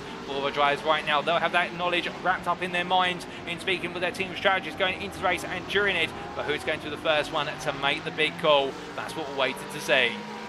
As we do look for James Conley up to another James, it's James Armstrong, a very lonely James Armstrong at the moment at the front of the field, 4.6 seconds clear of Haroldas Jotautas. He makes his way into turn number 1, and as he exits the quarter, we look to the second place man, who right now lapping on average what is 1 to 2 tenths behind. Now that Armstrong has opened up his gap, I think he's decided to back the pace off. The only try to set a 2:05 so far, and I think Armstrong will just be measuring the race now, much like what we saw at Bathurst, in terms of the fact the pace was absolutely phenomenal, but also knowing in equal measure when to calm things down and not push things to the utmost limit all the way through the race, for the simple reason when you're leading, you don't need to win harder, as they say. And well, right now, James Armstrong winning just about right, it would seem, versus Jotautas, as meanwhile we look back to the battle for P3 overall, and this is Cy Anthony versus what is Alex Hill, as they make the way on through turn number 9 up towards 10, and Anthony still under pressure from Hill, as right on board we ride with Anthony, the Welshman looking back over the rear wing to the Simple Esports machine, and into towards turn number 11 they go. But as they do, well, Hill there, you can see the difference in approaches to the corner between Anthony and Hill. Hill taking a bit more of a later apex compared to Anthony, and then we're able to close up initially, but this Porsche so strong and planted when he gets the foot down the throttle. The toe offsets his advantage, and Hill does get closer and closer in the slipstream, but the key point being in the fact that Anthony right now just has that natural speed from the Porsche out to the corners, and it's keeping comfortably ahead of Hill, who right now is looking to try and goad Anthony into a mistake if he can. As they come in towards turn number 13, that constant sequence of hairpins now, and indeed absolutely cruising and battering the brakes. But then again, the Porsche known as being the best in class for its braking potential, as they make the way through turn number 16 in towards 17. In Hill close, but now we'll look for a move at Castle front and behind him. And I wouldn't be surprised if Hill's more and more worried about the old Duty Cars of Black driver, who's not found himself in this position to potentially be looking for a class win this season. Indeed, he's looked at a couple of class podiums, but he's not had a chance yet to look for a class winner as far as I do remember. And right now, his best result of the season being a third place at what was Sebring, I do believe, all the way back in round number 4. And well, he'll be looking to try and go one step further at least today and take a second place, if not go for the outright win, as he makes his way up the rise in towards turn number 1. But as he does so, meanwhile, Mark Collicott on the inside there, Barker in towards what is the final corner, going on to another lap, and Barker letting that move go. And I think the P11 privateer in the Ford, just we're looking at to make sure that he doesn't lose out versus Conley. As well, you can see there, Collicott going defensive into turn 1, and the speed of that Ford GT going on that stretch of road. Well, many drivers were asking Barker down the pit lane, how fast is that Ford down the back straight? And well, I think that gives you an indication of how quick it is on any straight line stretch, and the fact that Barker almost in attacking position going in towards turn number 1, opting not to, but Collicott worried enough to go defensive slightly under braking in towards turn number 1, and Barker will not want that. He'll just want Collicott to have cleared him and run off into the distance. But as he makes his way on through turn number 17 towards 8, with that battling with Collicott, it has cost him some time. And in fact, Marvin Cruz and James Conley now, the two of them combined together only 1.1 seconds off of Barker, as they make their way in towards what is turn number 11. As they come down in towards the braking zone, well, Conley will be the one who has the bit between his teeth. He'll be looking to go hunting. But meanwhile, speaking of another driver who's going hunting, this is Rob Armstrong looking for an opportunity to try and find his way back past what is Guy Carley out in the fight for P20 overall. And will Rob Armstrong the last of our running primes at the moment. He's still enjoying some fighting in the Mercedes as he makes way through turn 7 into 8, taking a bit of sausage curve. Khalid goes very deep, and as they make the way through 8, Armstrong's not going to blink at that, and indeed it makes the move count there for P20, a smooth move there, and Khalid just overextended his braking zone in towards turn number 8 and being caught out there as he made it a very wide apex, and onwards towards turn number 11 they go. But as Armstrong looks to try and go hunting after what will be Hughes, who is 13 seconds up the road. Both drivers had to start their race, and Armstrong being involved in an early race spin, I do believe, at what was turn at 20 on lap number 4. And I had quite a replay of that, and I don't think we're going to be able to get one. But right now, Armstrong keeping his head down and carrying on as much as he can and looking to recover his race time as he can. Well, meanwhile, we'll look a little bit further up the road to what is Andy Skinner. The next driver here we're looking to hunt down will Armstrong be, and will the season's corporate driver running P19. And back to the standard livery today, running of course the Dementia UK livery in honour of the passing of his nan only a week ago at Bathurst. And it's definitely been an emotional season for Andy, but at the same time one where he's put some of his finest performances in his GT3 League career. As he comes through turns 17 and 18. Meanwhile, we look up to the lead battle of the Prime class again, and this is there with Lever. And well, interesting enough, from all of this, Jeff Griffiths has fallen to 2.5 seconds back, and I do believe track limits might have a big involvement in that, perhaps an automated slowdown, much like we saw for Lever earlier on. But Jeff Griffiths a bit further behind, and the Built Visible Racing driver right now trying to get himself back into the hunt. But the last lap was a second slower, and I think that's where most of the lap time did go in terms of triggering that winding of the gap. As Zelby and Lever right now still nose to tail in their hunt of each other, but also trying to make it a 1-2 for UKSimRacing Stewart and trying to bring home that team's championship. As Griffiths makes his way in towards turn at number 11. Meanwhile, James Connolly all over the back here of what is Marvin Cruz, who's right on board with UKSimRacing Mansell driver and was ahead in towards turn at number 11. It's the battle of the 6-cylinder machines, and the flat 6 of the Porsche trying to break away as best it can, naturally going upwards towards 9,000 RPM. As meanwhile, the Ferrari here with its turbo-aided engine right now trying to stay in the tow, but again, Connolly not really gaining in the first phase of the straight. As we said earlier, the Ferrari is a bit slow on its initial uptake on acceleration, but it normally gains in the top end. But interestingly, Connolly here I think choosing to just back off slightly and fuel save once again in order to stay close but not too close to Cruz. And I think the fact he can now see Cruz are only 1.4 seconds away from him, I think that's giving him the confidence that with the fuel saving he might be doing, he may be able to leap ahead of Barker when they make their respective pit stops. There's still no signs of pit stops from any of our drivers at the moment, and therefore we've still got to play the waiting game on that one. But when it does come, well, goodness me, we could see quite the shuffle in this AM lead battle.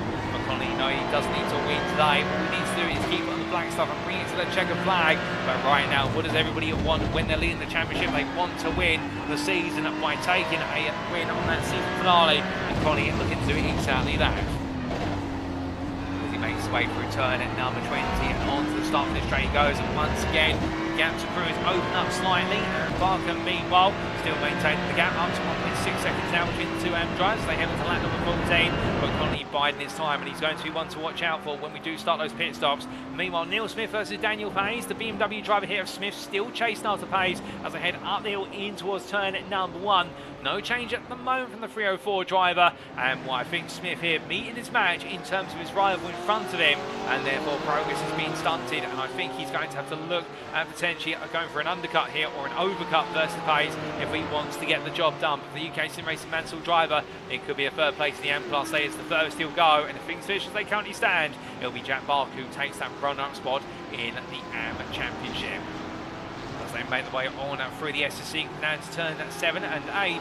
Meanwhile, we look back up to what is Alex Hill as he makes his way in the chase after Cy Anthony for third place overall. Your pro leader at the moment has Casper Brotner still behind him, but Brotner has fallen back to 1.1 seconds recently as we head towards the halfway point of this race. So I do wonder whether the old dudes in cars black driver is either backing off more and only can save plenty more fuel here and he doesn't need to be even a whole second of hill, or whether he's starting to find the tyres are biting against him. And to give you an update with regards to the weather, we saw it's 18 degrees centigrade at the start of today. It still is at the same ambient temperature, but track temperature is up to 23 degrees centigrade. It's relatively cool track temperature, however, so I get the feeling that if there is some significant tyre wear, it will be from driver influence rather than track temperature influence. Indeed, some of the most tepid conditions we have seen all season here, and the running joke down in what is the garages of our drivers with regards to this series has always been was the value added temperature, the VAT that comes to the UKSimRacing League with regards to track temperatures. some of them being very high over previous seasons, but not here today at the Circuit of the Americas as they make their way up towards turn number 1. And we can see that with partial cloud as well, that will be aiding to keep the temperatures down, and that makes the conditions absolutely right for going close and hard racing in these GT3 machines. As meanwhile, and Lever under what is a bit of a charge here as he looks up the hill versus Zelby, and will take a pill to the inside there, trying to put his teammate under psychological pressure, even though he's far too far back in order to look for the move. But at the same time as well, if he can get Zelby to go slightly deep, then it makes the overtake a little bit easier rather than having to send it up the inside. And what we do know, this Lamborghini, one of those cars that's very strong, but it's also quite a delicate car, and Lever right now showing that he understands its delicacy just as much as he does in the ability to show its strengths, but won't want to overdo it as he winds his way in towards turn number 8. And as he does so, well, right now we're trying to stay close to Zelby and keep within that 1 second window to get the best possible chances to leapfrog him in the pits. But given Zelby's fuel saving was the opening 20 minutes, it could be quite marginal between these two when they do get to the pits and the fuel guns go on. But from then we do look back down to Neil Smith here as he runs close to what is Daniel Page heading on through the SS sequence. And as we ride on board, looking over the dashboard here of the 304, and we're coming in towards the right hand, you can see fighting there with the understeer of the car, the native understeer of the BMW being reinforced by the 30th at the back of Page's car. And these cars quite aerodynamic, all the aerodynamic parts they've got added to, including that rather large rear wing on most of the cars. Heading in towards turn number 11, Smith deciding to go much deeper under brake in there and going for a later apex, being returned, taking too much apex cover. You could see the hesitance in getting back on the throttle as he made his way onto the back straight. Albeit now the BMW reveals its weapon, which is that straight line speed, and was a 6.5 tenths gap, now drops down to 5.5 tenths halfway down the 1 kilometre stretch. By the time they get to the braking zone for turn number 13, turn number 12 we should say, it's already going to be back down to 4.5 tenths, but then that's where the Porsche is able to withstand the pressure. The BMW's got stronger brakes, and now it's Pace who can just start to open that gap up more through the cornering sequence in the first of the 2 arena sections. As they come in towards turns 15 and 16 onto the brakes, and again notice the difference in lines there. Smith very pointed in towards turn 15, trying to get slightly out of the dirty air of Pace's car in order to give himself a more natural rotational approach. But the problem is, by taking such a tight line, he's also got to turn more through the corner in towards the apex. And what Smith is doing right now, he's actually loading up those right side tyres a bit more, and he's going to increase the wear he's putting into those tyres. Now the BMW, to be fair, is a very stable car, so what he has to his advantage here is he can sacrifice a bit more tyre life compared to the Porsche in front of him, which is a bit more sensitive in its tyres, in order to be able to stay this close. But Smith right now will know that he's only gaining time at the expense of tyre life, and does he want to be in that place all the way to that pit stop and potentially have some very warm times by the end of the race, and we could see the pace fall away from him, as we are Pace right now just extending that turn 1 exit and keeping him well behind. As they make the one through it. Meanwhile, coming to a stop in the pit lane is Steve Hughes, who had missed racing, and well, service of the car goes underway. He's coming from what was P18, alternative P5 in the Pro-Am class. Rob Armstrong goes on, meanwhile, to take that place for now, but could Hughes be the first sign of where's a pit stop in our racing today? Well, we'll have to see. 33 minutes complete, 27 still to go, and Hughes has had a relatively quick pit stop, 16.03 second stationary time. But meanwhile, oh goodness me, and that's the spin for Matt Edmondson for UKSimRacing Stuart. And where has that happened? And that is on the run, I do believe, through turn number 6 into 7. The UKSimRacing Stuart driver has been bitten twice by turn number 6, and as he brings himself back up to speed, a lap down the leaders, much like John Davies up the road from him. What exactly happened to Edmondson's the question, and well, here is the answer. He made his way on through. Is it going to be another sausage curb impact? It is, and it unsettled the car and hits the next sausage curb. Well, he's hit the combination there, and as a result, it's kicked the car one way, then the other. And well, I think he was doing everything he could to settle the car after the first curb impact. And well, by the time he got it settled, it was the case whereby he ended up hitting another, and that's what sent the car around. And you've got to feel for Matt Edmondson in the fact he's had a lot of misfortune this season, and that being embodied most, where with only 2 laps to go at Road Atlanta in the lead of the AM class, it was into the wall coming out the final corner, and saw what looked to be a guaranteed win slip out of his hands as quickly as that. And well, right now we do know the 176 driver's got race winning pace for him, he's got championship potential pace for him, but it really has not been up the season where it's all come together, and I think he'll be looking at to season 13 to build an all new campaign. Meanwhile, he makes his way around P24 still. We look back up to what is Alex Hill in 4th place overall, your pro leader, who's still right now holding off Casper Rotner behind. and well, with Simon Anti also with him. As we say hello to Simon Bamba in the Twitch chat, who says Matt versus Matt with regards to things going wrong for Matt Edmondson today. Indeed, I think it's going to be a more and more of an internal battle, like you say, with regards to the confidence of those sausage curb impacts in the end. Well, meanwhile, Hill here still looking for that move on Anthony. Can't find it, but Casper Rottner falling a bit further back. And Hill, I think, will have the confidence growing in him that he's just able to steer a little bit further clear from corners to corners. Meanwhile, Matt Edmondson is into the pit lane once again. I think there's going to be work done to the car, given that the damage to the suspension will have taken and the wear that would have been built up on the tyres from the excessive heat that's been pumped into them as a result of the spin and the slides. But Hill here in the chase van as they come on down into that braking zone, and meanwhile Casper Rottner still waiting in the wings, waiting for an opportunity to arise if he can make one happen. But we'll have to see. 25 minutes still left on the clock. And while Steve Hughes did come into the pit, well, Steve Hughes has had a spin since leaving the pits, how he's not come back in. So I do believe that pit stop we saw from Steve Hughes is going to be one of those strategic stops today. But Hill right now, knowing he's on at the attack here versus Simon Anthony, as we ride on board with the Audi R8 Evo driver in the 276. Coming up through turn at number 18, and down he goes. Well, lift at the throttle there in order to settle the car, but also to make sure he can save a little bit of fuel coming out of turn number 18. And one two going hand in hand there, and keeping him well and truly behind Simon Anthony as they make the way onto what is lap number 18. But powering his way on the start-finish line straight, a wonderful sound, that V10 engine indeed. One of the Hall of Fame engines, I would say, in the world of GT3 race, at least in the modern era. And as he heads in towards turn number 1, right now, it's one of those situations whereby as he makes his way through the corner, he can get as close as he wants, but he doesn't want to get too close. I don't think he's got the potential to look for that move. But meanwhile, off camera, it's gone very wrong for Darren Sharples elsewhere on circuits. He's lost out versus John Doble in what is the battle for P16 overalls. We show you those overall positions once again. But so you may be wondering what exactly has happened to Darren Sharples in order to trigger this. Well, here's a quick replay. Making his way out of turn 13 into 14, a bit of apex curve there. Car unsettled initially, coming from 14 into 15 under trail braking.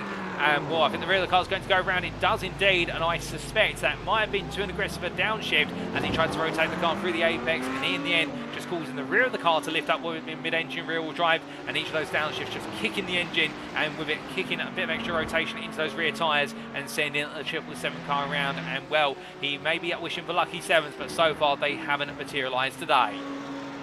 As we look back to your live pictures, we look here to Rob Armstrong looking at the inside of Andrew Skinner in towards turn number 1. And well, this is the battle for P18. Skinner on the outside, the inside of 2. Armstrong right now trying to have the overspeed into 2 on the outside, but the problem is it's a right hander before the S, and Armstrong's not going to have the speed here to get it done. So it's a good defense from Skinner as he makes his way into turn number 3. And this is the only part of the lap really where they can't go too wide, but beyond what is turn 3 in towards 8. After this, they can go attacking once again.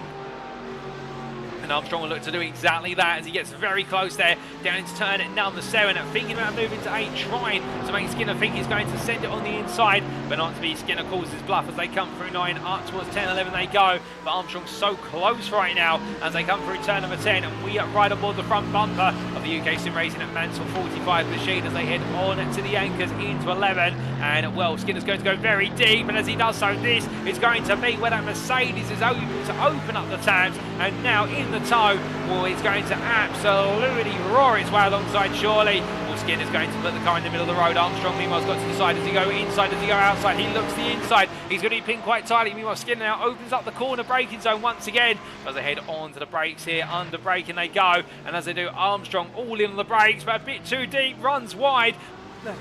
Excuse me, as I almost lose my voice there. Armstrong will take the place, but I think Skinner there will feel as though the overtake was made off track, and he won't be too pleased with that. But in the end, Armstrong is going to carry on and try to run away as he makes his way through turn at number 16 for the 18th time today. He heads up towards 17 and 18. Meanwhile, we do look back to your race leader from one Armstrong to another, and it's James Armstrong for Brabham Esports, the Englishman, right now down the back straight. Gap to Haroldas Jotautas now under 8.4 seconds as he makes his way on down the back stretch. And right now, the Lithuanian driver from Absolute Motorsport Aislev doing everything to keep Armstrong honest. But the problem is, when your rival can set a lap that's 1.1 seconds faster, as he did on that previous lap, of 205.7 to Armstrong versus Jotautas' 206.8. Well, James Armstrong just seems to be in control of this race, and Jotautas right now definitely going to guarantee himself P2 in the championship with this finish, but I don't think he's going to be able to upset the apple cart when it comes to James Armstrong, and I think he'll be hoping that Lady Luck is on his side. But meanwhile, in the pit lanes, look at my country rear window, we have Guy Kylie out in for his one and only stop today, as we're in the 40th minute. We're coming into the final third of the race, and as Kylie out there being serviced still, we'll very shortly most likely see the car be released. I think fuel's just going in, it hasn't come down for the Jacks, and Kylie out indeed, only taking fuel, the Luxembourgish driver, for the wrong stuff, as he brings himself up to speed. Where's he going to come out? He's going to be coming out in what will be P21, or will he is. Here is Dave Robson in the battle for P6 in the AM class, and Kylie Al will come out and wins the best part of 2 seconds clear of his rival in that battle. And there's Kylie Al in the distance, as you can see, and Robson giving chase now, and well, undercutting has not worked out for Dave Robson, and in the end it has meant he's come out behind Guy Kylie Al rather than his intention of coming out in front. But to be fair, Robson's pit stop was 7 seconds longer, and I think that's the indication of a tyre change being thrown into the mix there for Robson, and well, that might just give him a bit more confidence to go on the attack towards the end of the race. But meanwhile, another pit stop is underway for Alan Lever, taking his first stop of the day as he's making his way down the pit lane, and that's going to be a key one in terms of his battle with Rob Selby for what could be the prime win, as meanwhile Jeff Griffiths and Mark Collicott make their way past him off camera, and will Dave Robson here on the attack versus Kylie out already. Look at the gap, he's brought it down from what's 2.2 seconds all the way down to 0.6 of a second, and I think that tyre change for Robson definitely has worked out in his favour as he makes his way on down the back straight, albeit coming off the racing line. I believe perhaps serving a slight slowdown there for track limits as he heads in towards turn at number 13. The Englishman right now has got Armstrong close to bear, and Armstrong in the end using all the tow, and I think Robson also backing off to let the race leader, the overall race leader, go, and not wanting to impede him whatsoever, and Robson will just come back out behind. But speaking of coming out behind, well, in fact, in front, it's Anne Lever who's been able to come out ahead of Neil Smith. And well, you've got to feel for Neil Smith at this point, given the fact he spent so long behind Daniel Pays, who has now just left the pit lane. He's coming for his pit stop, and Smith has gone from having one driver in front of him of another class to another driver of a different class in front of him. Once again, the 304 driver just can't get a break. If it's not a pro in front of him, it's a Pro-Am. But I think he'll be hoping that Alan Lever is just going to run away from him, given the relative pace the two drivers have shown here today. Once Lever has got himself up to speed on this out lap, and Smith meanwhile does have a pit stop still to serve, so therefore I think he'll be just grateful for a bit of tow down the back straight, but otherwise he'll expect that Lamborghini to just gradually pull further and further off into the distance. As they make the way on down towards turn number 13. Meanwhile, Rob Armstrong here has what is Daniel Pays right in front of him. Pays in the end dodging what could have been a bit of a difficult place by coming ahead of the Mercedes driver, but Armstrong right now going racing, looking for an opportunity, as meanwhile into the pits has come Haroldas Jotautas and Cy Anthony. Alex Hill still staying out, Casper Rotner doing the same, James Armstrong also doing the same, so the pit stop window really is now open for the majority of our drivers, and now I think more and more pit stops are going to play out before all is said and done. As Armstrong just simply pulls into the tow here versus Pays. Well, already that is 1.5 tenths gain. He's halfway down the straight here. Look at the speed of that Mercedes. The AMG power plant absolutely roaring to life, absolutely bestial in its nature. And as he makes his way in towards turn at number 12, can't find a way in. And meanwhile, Skinner just behind after being passed at this corner by Armstrong, just having to wait and watch as he follows the pack as they come through the right-hander and onwards they go. And meanwhile, we do have more pit stops playing out. Barker's in, so is James Conley in the battle of the AM leaders. And well, this is going to be an important pair of pit stops for them. Who is going to come out in front? Barker did come in well, 1.7 second advantage as both cars are parked up there. We stay with them as we do see Jeff Griffiths leaving the pit lane. Also, that's going to be Marvin Cruz shortly leaving the pit lane, I do believe. Barker's already left the pit lane. Meanwhile, Conley staying there, and he does finally leave. I think Conley in the end having to wait a little bit longer. I think the car's stalling in its pit box. Barker's pit stop time 14 seconds. Meanwhile, Conley's 15.95 stationary, and the UKSimRacing Mansell driver comes out behind Darren Sharples and Marvin Cruz. Barker is ahead of the pair of them, so Barker has been able to once again put some drivers of a different class between himself and James Conley. And well, now the question will be, can he hold on for where's the remaining 16 minutes of this race plus the final lap to bring home his second win of the season and make it another win in America for the American manufacturer? Right now, James Conley, if he hasn't already seen a little bit of red, he will shortly, for the simple fact his chase of Barker seems to be going nowhere other than staying still in P2. Albeit, keep in mind, he doesn't need to win today. All he needs to do is bring the car home, given his relative position, and he he will be your own champion. But I think right now he'd like a little bit more out the car, and well, he's got to try and find it. As meanwhile, into the pits off camera is James Armstrong, but as he's come down pit lane, and meanwhile he looks to your leading pro driver here, Alex Hill. He's also peeling into the pits, as does Casper Rotner. They've all pushed the cars as much as they can. And Khalid Ramadan, the third place pro driver at the moment, I suspect he'll be peeling in. Rob Selby, meanwhile, goes on for another lap. Well, goodness me, the UKSimRacing Stuart driver, he's been doing an absolutely huge amount of fuel saving to be able to go this long as he makes his way on the start-finish line straight. And as he does so, James Armstrong's already left the pit lane, and I do believe Armstrong is going to lead every lap of this race, given the fact that Selby's not going to get ahead of him. So Armstrong right now going for a grand slam today in terms of what is pole position in qualifying. Every lap led in the race. Fastest lap as well currently his. He's the only driver to set a 205 in the race, a 205.4 to the nearest 100, and then take the win. And well, that would be a statement to sign off the season. As meanwhile, Sciency coming up the hill just ahead of Casper Rotner. Sciency does return to the racing, but meanwhile, speaking of return to the racing ahead of a pro driver, well, Casper Rotner has come out ahead of Alex Hill for all this, and Rotner had a much faster pit stop, 3 seconds faster compared to Hill, and Rotner as a result has taken the lead of the pro class here on strategy, and Hill right now has got to try and play catch up. And as things currently stand, if Hill finishes second place, he will be taking your pro championship crown over Ryan Davies, given the fact all he needs to do is score 35 or more points, and after taking what is that pole position that's already won, if he finishes second, he will be taking another 38. And well, right now the fastest lap in the pro class does also belong to Hill, and that means he'll be taking an extra point to make it 40. So 5 clearly comfortable of where he needs to be as he heads down in towards turn number 11.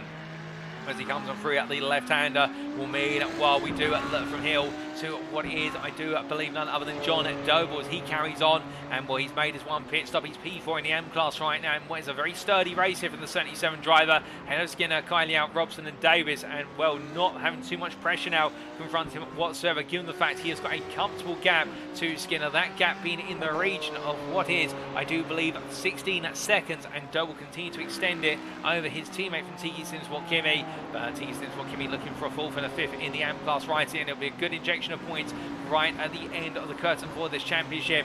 And well, John Doble right now looking in control as he winds his way onwards towards what will be at turns 8 and 9. But as he does so, and will in towards the left-hander of turn number 9. If you're wondering about where the other John at Tiki Simsport is, in terms of John Eddowes, well, unfortunately he's not been able to make it today due to technical issues at home, and indeed I do believe having some troubles with his internet, and will therefore, it means we're missing John Eddowes today on the grid.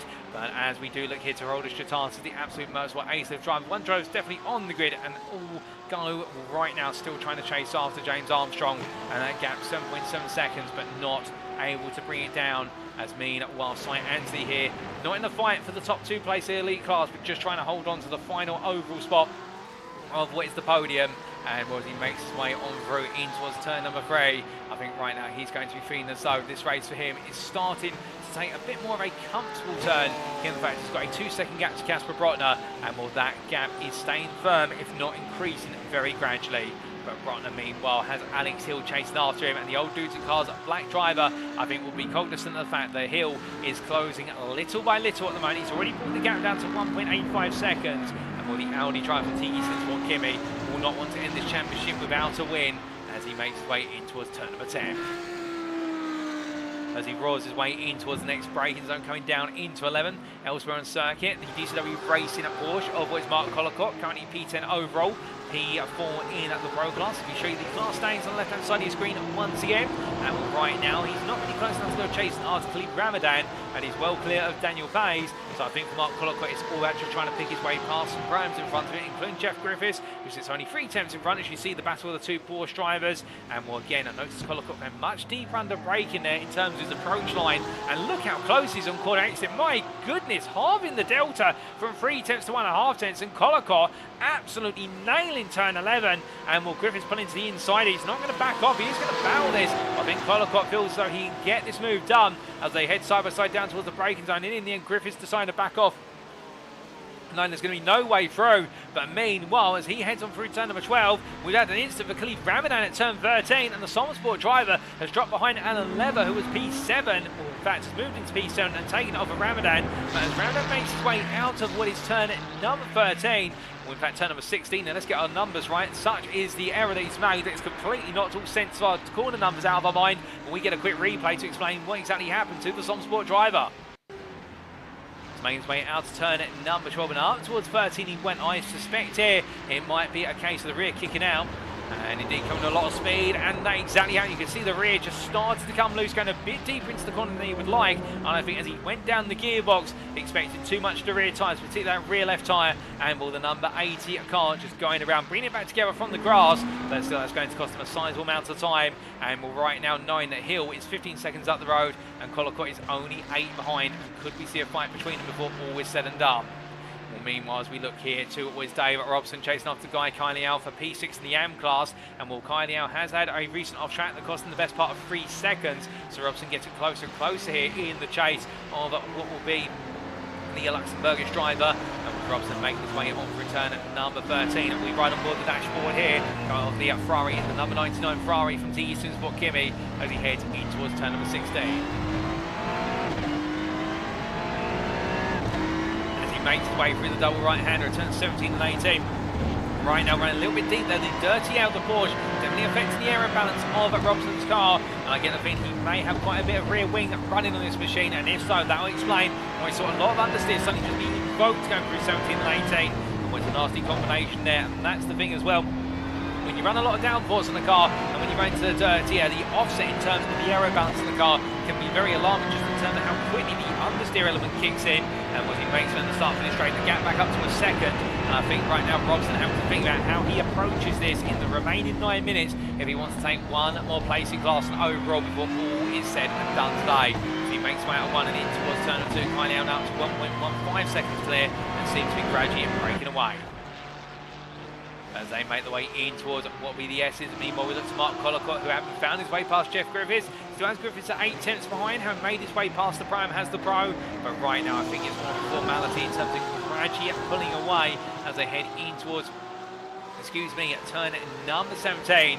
But as they do so, well, elsewhere on circuit, one thing I can tell you is that since we did see James Conley come out behind what was Marvin Cruz and also Darren Sharples, well, Sharples came into the pits and therefore released Conley to a degree. But looking at the man who we're talking about here, the second place AM driver for UKSimRacing, Mansell, he's also had an incident of some sort, because the gap between him and Jack Barker has opened up to a staggering 13 seconds in what has been the last 4 laps. And I do believe an off-track for Conley may be the main explanation here. But again, the UKSimRacing Mansell driver doesn't need to do anything more other than get this car home in its current position, and he will be the AM champion for this season. And will Barker be taking the runner-up spot, and meanwhile Neil Smith down in P3 will be taking the third place spot by the contrary, and therefore Conley right now, knowing that the win may not be coming his way, but a much bigger score, and indeed a cash prize with it, will be coming to him once he gets that checker flag, if he can bring it home. As he comes out of turn 1 and down the hill into turn number 2 he goes. Meanwhile, we look here to Casper Rotner, who right now does have a very, very eager Alex Hill chasing after him as they head down the back straight in towards turn number 12 for what is at this time the 25th time of asking.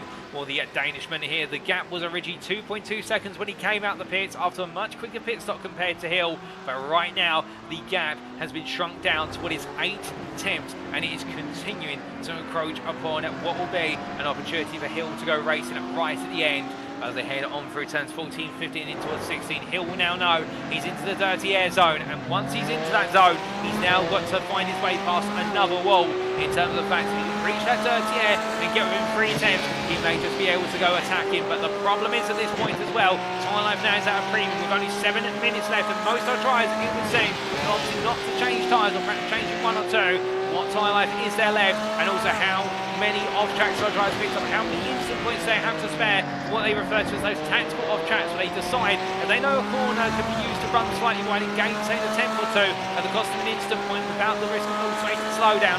Do they have any tactical off-tracks left as they make the way on around here in the last few laps? We'll have to wait to see. Rotner right now, if he can bring home this result, it would be his best result of the season, and a phenomenal way to end his championship in what could be I do believe potentially a fourth place finish in the championship with Khalid Ramadan. Currently in P3, he would be taking and will be the third place spot. Brotner would jump ahead of Rice right at the end of the season. And what a brilliant way it would work out for the number 11 driver. But he makes his way on through the S's Hill right now. Still there, still waiting to pounce and inching closer and closer and closer. And as he bangs for what would be that win today, can he'll find it as we do jump on board with the car of Alex Hill as we give you his perspective in the Audi, which is roaring at a V10, still chasing after the flat 6. You see there John Davies backing up completely, blue flags being waved and opted to get out of the way. He doesn't want any part in these lead battles as they wind their way up through turn number 11, and Hill right now as he builds up the speed here, not the best of exits coming out of turn number 11. In fact, Brotner gets the better exit and also a slight distant tower from Anthony at 1.3 seconds in front of him. So Brotner right now just in a comfortable place. Hill will eventually gain in the higher gears, but it's not enough to consider a move down into turn number 12. Coming into the left hand and bouncing over the sausage curve there, you can see both machines absolutely taking it on the suspensions, and one can imagine that those suspension rods are definitely going to need quite a bit of maintenance after this race. The next the season finale, so you may as well give it everything. We're in 5 minutes to go, and Hill right now still on the attack, still looking for an opportunity. Brotner looking absolutely resolute here and not looking to give it whatsoever as they head through turns 17 and 18. Through the double right they go, and Hill won't take a much higher entry line 17, trying to offset the dirty. He does so, and you'll notice now actually hugging the apex curve of 18, keeping it well within half a second of Brotner as they made their way in towards turn number 19. But a poor run there out of the left-hander means that he's not going to be gaining any more than that as they head in towards the final corner of this lap. But meanwhile from them, as we do look back to P11, this is Jack Barker as we look at the overall standings in the fight with Marvin Cruz for the best of the rest position outside the top 10. And well, Barker right now, when he sees Cruz is right behind him, I do wonder whether he'll be of the mindset just to let Cruz go for the simple reason there's no value in fighting Marvin Cruz in the fact he's not in the same class, and right now all Barker needs to do is bring this car home to take second place in the AM Championship and his second win of the season with such a gap to Conley. As the brakes go on there, the glaring red brakes of, well, the brake lights I should say, of the Ford GT. Cruz is still with him there, and I think Barker right now wants to just try and keep Cruz behind a little bit longer, a little bit of personal pride on the line as well, and also I think he wants Cruz to do it the hard way, which is get alongside, and he may just let it go. And with that Ford GT, with all the straight line speed in the world behind it, it's not going to be an easy task for the cornering beast that is Marvin Cruz's Porsche. As they head on through turn number 2. Meanwhile, we do have confirmation from Matt Edmondson. It is a retirement from the race, ladies and gentlemen, after what was multiple issues with regards to that suspension impact coming through the S's when we saw him hit the sausage curves back-to-back for the second time, and that has put him well and truly out of the race. We're sorry to see that, and also for Steve Hughes, the car has had to be retired due to a technical issue identified. So what was 26 starts today, we've had 4 retirements. Lawrence Marsh we lost before we went into qualifying due to a technical issue with the car. Then Cy Hartley, brake pedal failure before he went racing, and Hughes and Edmondson we've lost due to damage to the cars over the race distance. But as we do look from the battle for P11 back to the battle here for P4, well right now the old duty cars, black driver and Casper Brotner still holding on. And with your race leader James Armstrong just making his way onto lap number 28, well we will see 2 more laps. We'll see a 28th and a 29th lap here today at the Circuit of the Americas before all is over. And right now, Brotner 9-2 to go. Can he hold on versus Hill, or will Hill have the ace up his sleeve that he can deploy right at the end? As I'm actually in fact hearing that Edmondson's car has left the pit lane. It is going to get to the end, ladies and gentlemen. So we've only got 3 retirements. They've got it back out there. It's 5 laps down, but Edmondson is going to try and bring the car home in what will be the final race of the season in the AM class, and that'll be a P9 currently. It'll be the last of the running spots, but he never gives up. That's one thing for certain, Matt Edmondson. So I have to wait to see if the car does make it to the finish line. But meanwhile, would it be Brotner who makes it to the finish line first in the Pro class? And that's what we're keeping our eyes on here as they wind their way on through turn number 2. But as they do, Cy Anthony, meanwhile, not quite on the pace of these two in front. In fact, losing at 1.5 tenths to Brotner on the previous lap. And that's going to be Brotner a bit more of a lifeline in terms of picking up the distant tow over the course of the lap. Meanwhile, here we do look to what is your battle for P11 once again, and will Cruz trying to find his way past the Ford GT of Barker, but in the tow even, he's not gaining whatsoever, he's losing time, and Barker still keeping a Cruz there with 2 left on the clock. And when they make their way out of turn number 1 in towards 2, meanwhile James Conley still chasing, and well the pace right now from Conley is faster by a whole second versus Barker, but he's got to carve down what is a 13-second gap, and that's the problem for Conley, is how could he find it? We would need Barker to be involved in some sort of instant to do so, unless Barker runs low on fuel. But then again, right now, it's all in the lap of the racing gods, as they say, as Conley, meanwhile, 9.5 seconds clear of Neil Smith, and the UKSimRacing Mansell driver looking to make it a double UKSimRacing podium as he heads in towards turn number 3, 4 and 5. As he winds on through. Meanwhile, we must look to your race leader here, and well, right now the elite class and overall leader James Armstrong making his way on to what will be his final lap as Guy Carliel steps aside there. Blue flag's waving for James Armstrong, the white flag will wave, and next time around it will be the checker flag, and well, he's on his way to what would be in the elite class and overall, unless I'm very much mistaken, it would be his 6th win of the season if he brings this home, and what a way to declare himself elite champion I should say, in doing so. But we'll have to wait to see as he adventures one last time around. Meanwhile, in the battle for the pro lead, they're still on the previous lap as they make their way in towards turn number 20, and it couldn't be close here between Brotner and Hill as they make their way onto the line, and now onto lap number 29 they go. Last lap, Brotner was seen out of the corner of his eye, so of Hill, and Hill immediately now figured out no sight. Anti is only 3.5 tenths in front, and that's not really helping Brotner whatsoever in the corners. It's going to be hindering him with the amount of dirty air he's going to pick up over the front of the car, and could that be the difference? Could it present an opportunity to Hill, or will it be enough for Brotner to be able to hold on with a straight line speed? He'll gain on the stretches, but see that 1 kilometre back straight as they made the way from S-curve to S-curve here as they come through turns 3, 4, 5 and 6. Brotner right now looking in control, but it's not here that matters, it's the run out of turn 9 up towards 11. That's the first opportunity for what is Hill as they make the way on through the wind, and as they begin to unwind themselves coming out of turn number 9 in towards 10. Well, Casper Brotner right now closely dares to dream to do so versus Anthony as they head on down towards the hairpin, the second hairpin they go to, onto the brakes, and with the 2 Porsches to the head of the Audi, they've been like this pretty much for the whole race right now. But Brotner very close there. Hill not able to get close to that poor exit from Hill, and it's going to cost him a lot of time. And Brotner right now I think will feel safe going on down this back straight. It will be the last long stretch, at which point Hill can try and use the slipstream to his advantage. And now we're heading back into Porsche territory with the arena sequences, so it's all going to come down from a mistake from Brotner and whether Anthony holds him up. But meanwhile, from them, ladies and gentlemen, we do need to look to your race leader, because he makes his way on past the tower that looks over the circuit. He heads through turn number 19, and what a day it's been today for this man. He took pole position, he's led every lap of the race, he holds the fastest lap, and with his 6th win of the season, he drifts it in style to the line. James Armstrong is your elite champion for season 12 of the UKSimRacing GT3 League as he takes the checker flag, and in doing so, he will do so 12.2 seconds clear of run up in the elite class, and second place finisher today, Haroldas Jotautas, and then it will be what will be a further 18 seconds to Cy Anthony, who right now holding by the skin of his teeth for a 3rd place finish here today on the elite and overall podium. And with Casper Brotner behind, he's still holding Alex Hill to line. When Cy Anthony does take 3rd, Casper Brotner will take the pro win in his 1st win of the season, a deserved win. And Alex Hill, despite finishing 2nd, is your pro champion for season 12 of the UKSimRacing GT3 League. Congratulations to him. And behind him, Rob Selby takes the Pro-Am win for this round. But as he does so, he's the run-up in the Pro-Am class, and Alan Lever makes history. It's his 1st crown in the Pro-Am Championship, and he's the 1st ever UKSimRacing Championship winner not to score a win in a season of racing, with what is his 6th second place of the season in the Pro-Am class. Khalid Ramadan completes the pro podium behind Mark Collicott, comes on through. There's Chef Griffiths, and Jack Barker heads the line. It's a P11, but more important, it's his 2nd AM win of the season, the Ford GT on home territory, and it's 2nd place in the AM Championship for the privateer,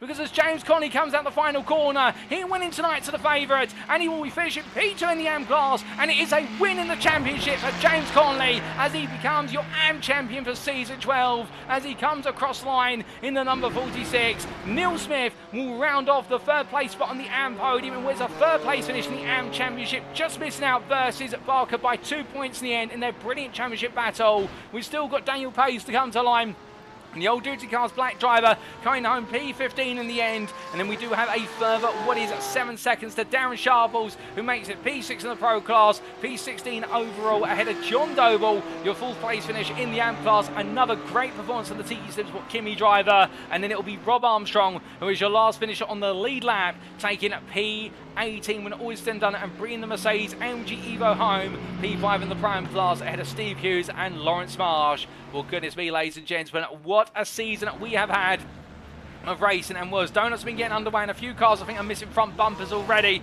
from where his contacts and whatnot. And everyone's enjoying themselves right now. You can understand why, as we do see them all their parts up at turn at number 1. And where it's been a tough season for so many, over 8 weeks of racing, and the best part of what's been 2 months of brilliant racing. But as they take that final checkered flag, the relief is there. And congratulations to all of our drivers who made it to the checkered flag today, and to our class winners of what was, as we see the class standings there, James Armstrong in the elite class, Casper Brotner in the pro class, Rob Selby in the pram class, and Jack Barker in the AM class there. And with that, ladies and gentlemen, we're going to stay focused on those donuts. Well, I think we're going to bring up the race results subject to any stewards' inquiries, and here they are.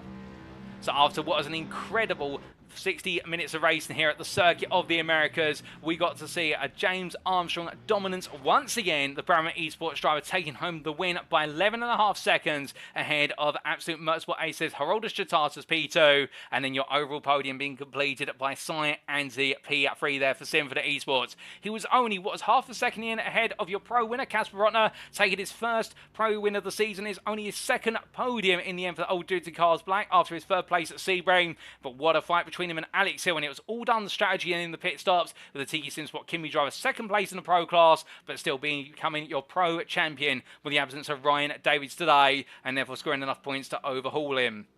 Rob Selby, P6 there. He won't be too upset about not finishing inside the overall top 5, as taking a P1 in the prime class will be more important to him. And the UKSimRacing Stuart driver making it a 1-2 alongside his teammate Alan Lever, runner-up in the prime class. And with that, as a result, will Alan Lever becoming your Pro-Am champion.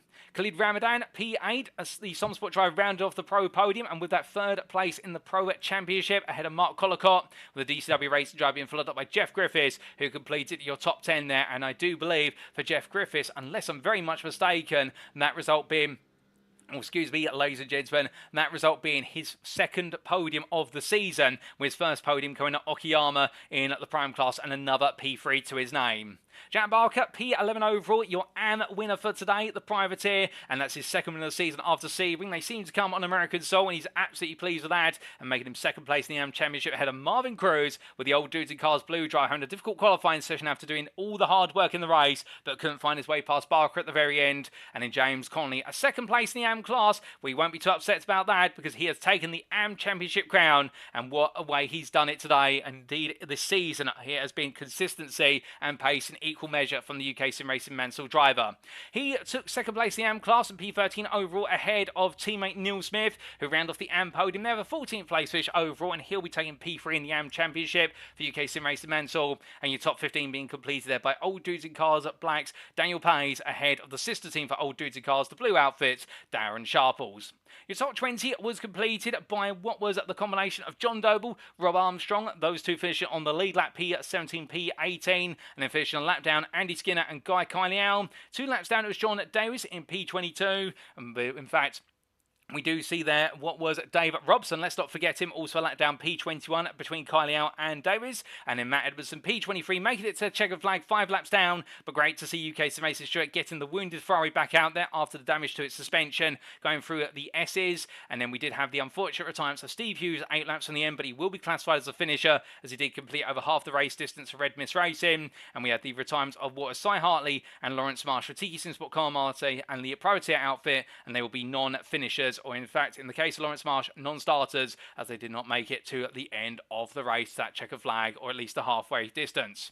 From then coming on to the individual class finishing positions, and as we split the 26 car grid up today, starting with the elite class, we could see James Armstrong taking the win for Brabham Esports by 11.5 seconds over Haroldas Jotautas, absolute motorsport ace lift, and indeed James Armstrong absolutely untouchable today, and Haroldas Jotautas doing everything he could to keep him honest, but it wasn't to be, and that's how they'll finish in the championship. So Anthony P3, the Symphony Esports driver, having fun holding on to that third place spot in the class and overall. And then as we come on to the pro class, here we can see that confirmation. Casper Brotner, your winner of Old Dudes in Cars Black in the pro class by only 3.5 tenths over Alex Hill for Tiki Simsport Kimmy, and then Somsport's Khalid Ramadan completing the pro podium. Not quite able to recreate the accomplishment of Bathurst last week, but Ramadan will still be happy to finish on the podium and take that third place in the championship. Mark Collicott for DCW Racing, a difficult start meant that he was always facing an uphill battle, and whilst he did finish winner second to Khalid Ramadan, he couldn't find a way to creep onto the podium, and then Daniel Pays and Darren Sharples completing your finishes in the pro class. We then come on to what is the Pro-Am class, and well, as we can see here, it was a win for Rob Zelby, denying Alan Lever what would be his first win of the season, and Rob Zelby taking another win to his name for UKSimRacing Steward. And well, I could already see that Ryan Walker in the YouTube chat saying we could call Alan the Keke Rosberg UKSimRacing now, and we'll race in the void in the Twitch chat talking about renaming James Armstrong to James Verstappen in terms of his dominance in the elite class.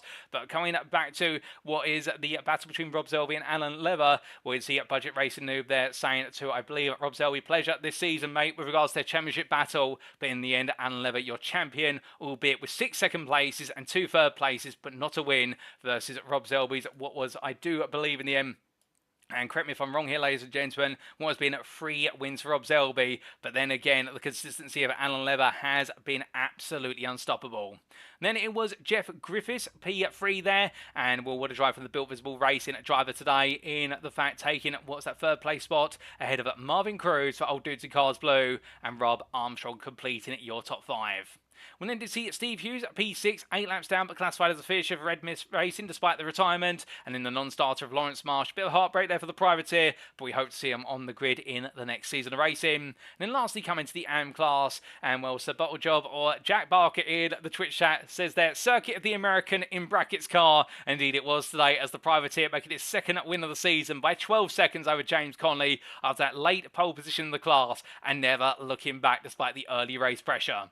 Conley taking that P2, your AM champion, ahead of teammate UKSimRacing at Mansell and Neil Smith. It's a 2-3 on the podium for UKSimRacing Mansell, their best way to end the season, and it will mean that UKSimRacing Stewart are your team's champions, and UKSimRacing Mansell, I do believe, will be your runners-up in the team's championship. We'll get confirmation of that after our post-round interviews. John Doe P4 there for Tiki Simsport Kimmy, ahead of sister team driver Tiki Simsport Corpus Andy Skinner. And that was your top 5 with Skinner a lap down, and then Guy Carney out, Dave Robson, John Davies, Matt Edwardson, and Cy Hartley round off the standings, with Cy Hartley classified as a non-finisher as he did not make it to the end of the race, retiring before we went green flag racing due to a brake issue. But with that, ladies and gentlemen, that concludes all of our racing here today. Indeed, for the whole season, and what a season of 8 rounds of racing it has been. And indeed, what a venue to bring it all to a close at the Circuit of the Americas. But of course, whilst the racing may have ended, we've still got plenty more to go on today's show, including was the post-round interviews and also the recap of the championships. And also, we've got some announcements at the end of today's broadcast, and you want to stick around for those because there's plenty of information coming with regards to what is season 13. But just before we cut away for our post-round interviews, or at least preparing for them, we would like to just say that if you have enjoyed today's broadcast day and all the racing and the whole of this season, well, firstly, do subscribe to the YouTube channel you're tuning in via, or the Twitch channel, because that way you can stay up to date with all the latest weekly broadcasts with regards to the series hosted at UKSimRacing, all brought live from circuit side, whether it be the GT3 League on Sundays or the Porsche Cup on Thursdays. And also, we'd like to say, if you have been enjoying the racing and you want to support us beyond that, did you know there's a quick way to do so via our affiliates? For UKSimRacing is affiliated with multiple sim racing and real-world motorsport companies that do include Swello Meda Sim Racing Coaching, Race Anywhere, and Demon Tweaks. And if you do head to our website, that's uksimracing.co.uk today, and will that website appearing on screen now, I do believe, and there it is in its full splendour. You'll notice there is a link to our Discord in the top right corner. And well, why is that relevant, I hear many of you ask? Well, it is relevant for the simple reason that if you join the UKSimRacing Discord, well, firstly, you can make sure to be on the grid for what is our upcoming series or one-off event, and it is a mandatory requirement to do so, given the fact you'll need to be able to attend the pre-race driver briefings and also keep up to date with all the latest information regarding your chosen event or series. But perhaps a little bit more relevant to our point of conversation is that a number of our affiliates provide discount codes which are only available on the UKSimRacing Discord. And if you use one of those codes as part of your purchase, well, it's a win for you as the consumer because you get a discount on your purchase, but it also is a win for the wider UKSimRacing community because, let's be fully transparent here, we do at UKSimRacing receive a kickback from your affiliate purchase when you buy off our affiliates using a discount code, but we are a non-profit organisation. That means every penny and pound goes into funding future series at UKSimRacing and one-off events, including what is the next season of the UKSimRacing GT3 League, the Porsche Cup, with that return for Season 10 in the near future. We've also got the MX-5 Endurance Series returning in at the coming months, and we've got plenty more planned for 2024 and onwards. So there's never been a better time to join UKSimRacing, and do remember, a little purchase can go a long way in supporting one of the premier racing communities of the United Kingdom. But with that, ladies and gentlemen, we're going to take a breather, and we're going to be back in approximately what will be 12 minutes time for our post-round interviews. Don't go anywhere, you won't miss them. We'll see you very shortly.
Alrighty, ladies and gentlemen, without further ado, it is time for our post-round interviews. And today we're going to be hearing from two of our drivers at opposite ends of the grid in terms of their classes, but both having the common theme that unites them of being pole sitters in their class and winners in their class. And we're going to be starting off with James Armstrong, the Brabham esports driver, also your elite championship winner come the end of the season. And then we're going to be coming on to Jack Barker, the runner-up in the AM class championship, and ending his season with his second win.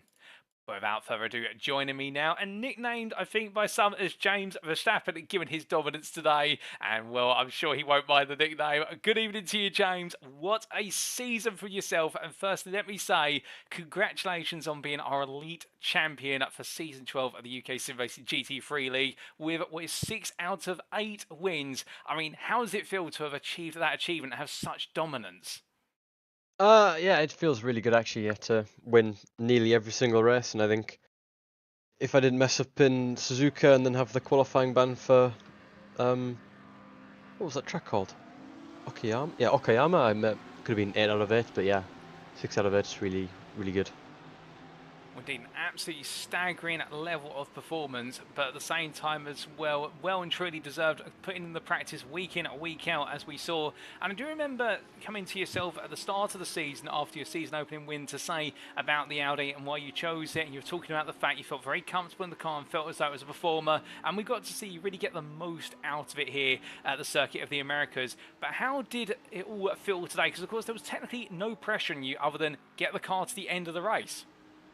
Yeah, I knew that I just basically had to get halfway through the race and I win the championship, but yeah, no, it was not as bad. I got a bit more used to the track and it was a bit more enjoyable than I was expecting it to be, which was good. Because I don't think I would have liked an hour around the track how I was expecting it to be before the race. But no, it was good. The first few laps were a bit tricky because the sun changed angle and it was reflecting off the track, and we couldn't see the braking marker at turn 1, so I kept missing the apex a little bit or slowing down a bit too much. But after a few laps, I got used to it, and it was good. It was nice. Well, goodness me, well, that pesky sun definitely proving to be a bit of a nuisance into turn number 1, but still able to find your way around it, particularly in qualifying. And what a qualifying lap from yourself. I mean, the lap itself, a 204.966, being very closely matched, however, by Haroldas Jotautas, who was only 400ths behind. It looked as though you had to squeeze fine margins out the car in qualifying. Yeah, I didn't do any qualifying laps in the practice before, so I just sort of went for it, and was certainly not what I was expecting. I was expecting it to be a bit quicker, but the car wasn't handling too great. I don't think I had the tyres in the correct window. Around this track, it really feels like if like the first lap, for example, is quite understeery, and the second one's a lot better, but I just didn't quite have the tyres in the correct window for the lap, really. I see. And with regards to the tyres not being in the right window, I mean, are there any particular corners of this circuit which it really is notable in terms of how much pace you lose? I mean, there's, I think, 6 hairpins, if my memory serves me correctly, at the Circuit of the Americas, but you also have the whole S's sequence from turn 2 through to turn number 9. Was there any way you felt as though actually the car's feeling quite prickly on the tyres? Yeah, I think it was mostly in the S's where I lost my time. As I didn't really gain any much time compared to like my race fuel laps in practice, whereas I feel like I should have gained a few tenths through the S's and stuff. It was just a bit more understeery than I was expecting, due to the tyre just not being warmed up properly. And then in the last sector, that fast right-hander, that was also quite understeery. I see. And then coming from qualifying, where you're able to just sliver through it to going into the race, we were expecting it to be a duel into turn 1 between yourself and Haroldas, but it looked so once again a James Armstrong masterclass in choosing the right time to start. And going into turn 1, it looked as though it was more about the Porsches behind battling, i.e. Haroldas and Cy Anthony, and then you were just able to clear turn 1 and run away. I presume that was always the game plan. Yeah, the plan was, yeah, get a good start. I left it quite late here because obviously it's uphill into turn 1 and you don't want to give the cars behind too much slipstream going in uphill. But yeah, I noticed that Cy got a really good start, so I gave him a bit more slipstream because I knew that Haroldas was obviously quicker than Cy. But if I could get Cy into P2, then it would hold him back a bit more and I'd have a much easier time getting away. And pretty much exactly that happened. So yeah, plan worked perfectly, and yeah, just I was a little bit worried after the first few laps because Haroldas was keeping up, but I think that was mainly just due to the sun being in the wrong place and I couldn't quite see where I was supposed to be braking and stuff. Well, with Haroldas keeping up initially, like you say, and keeping that gap down, we did start to see the gap creep out. But I have to also ask at the same time, given this circuit is so aggressive on tyre wear, particularly on what would be the right-hand side tyres, was there quite a bit of tyre management and perhaps also fuel management going into the mix? I mean, we've spoken to you in the past about the fact when you've been able to open up the gap, you've not only been able to turn things down slightly and just give yourself a bit more comfort the deeper and deeper you go into the race. But how exactly was it at COTA? Yeah, after Haroldas did, was it Haroldas who did the really good fuel saving last week? I was sort of a bit more cautious on the oh, watch out, he could fuel save and catch me back up. So yeah, as soon as I broke the gap, I fuel saved quite a bit, and then it turned out I went a lap extra than him on fuel, so that worked out really nicely and gained a little bit more time there. Tyres, not really much. They just sort of, the pace just sort of drops off, but the handling felt pretty much the same, and at the pit I found my lefts were slightly worse. So I replaced my 2 left-hand tyres and didn't really manage them or anything, just drove as much pace as I could get out of the car really. I see, and come at the last couple of corners, we did see you just gradually making your way in front and power sliding your way to that final checker flag, doing it in style. I mean, it really has been a season where I think this Circuit of the Americas race has encapsulated it in a single statement, which is when you've been up front, you've been on pole, and you've just been able to run away. And it was a grand slam from yourself here as well. And I believe you've picked up the best part of what's been 4 grand slams this season in terms of taking pole, leading every lap, and also the fastest lap and the win. I mean, how does it feel for you now the season is over? Yeah, it's really good. Yeah, I mean, 4 grand slams, that's quite a lot, isn't it? That's what I was going for as well for the fuel saving, actually, as I wanted to make sure that I had every lap led.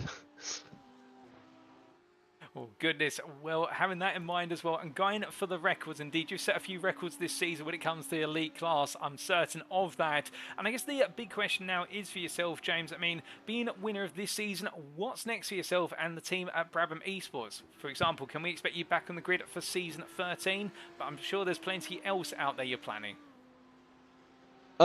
Yeah, there's a few leagues and stuff and big events coming up that we're doing. I'm not sure if I'm allowed to say what they are, so I won't, just in case. But yeah, there's quite a few big events coming up soon. Obviously, Sebring, the next special event, we're going to be doing that, which will be quite interesting with the rain and stuff coming next week. And I might do next season. We'll see how I feel and stuff.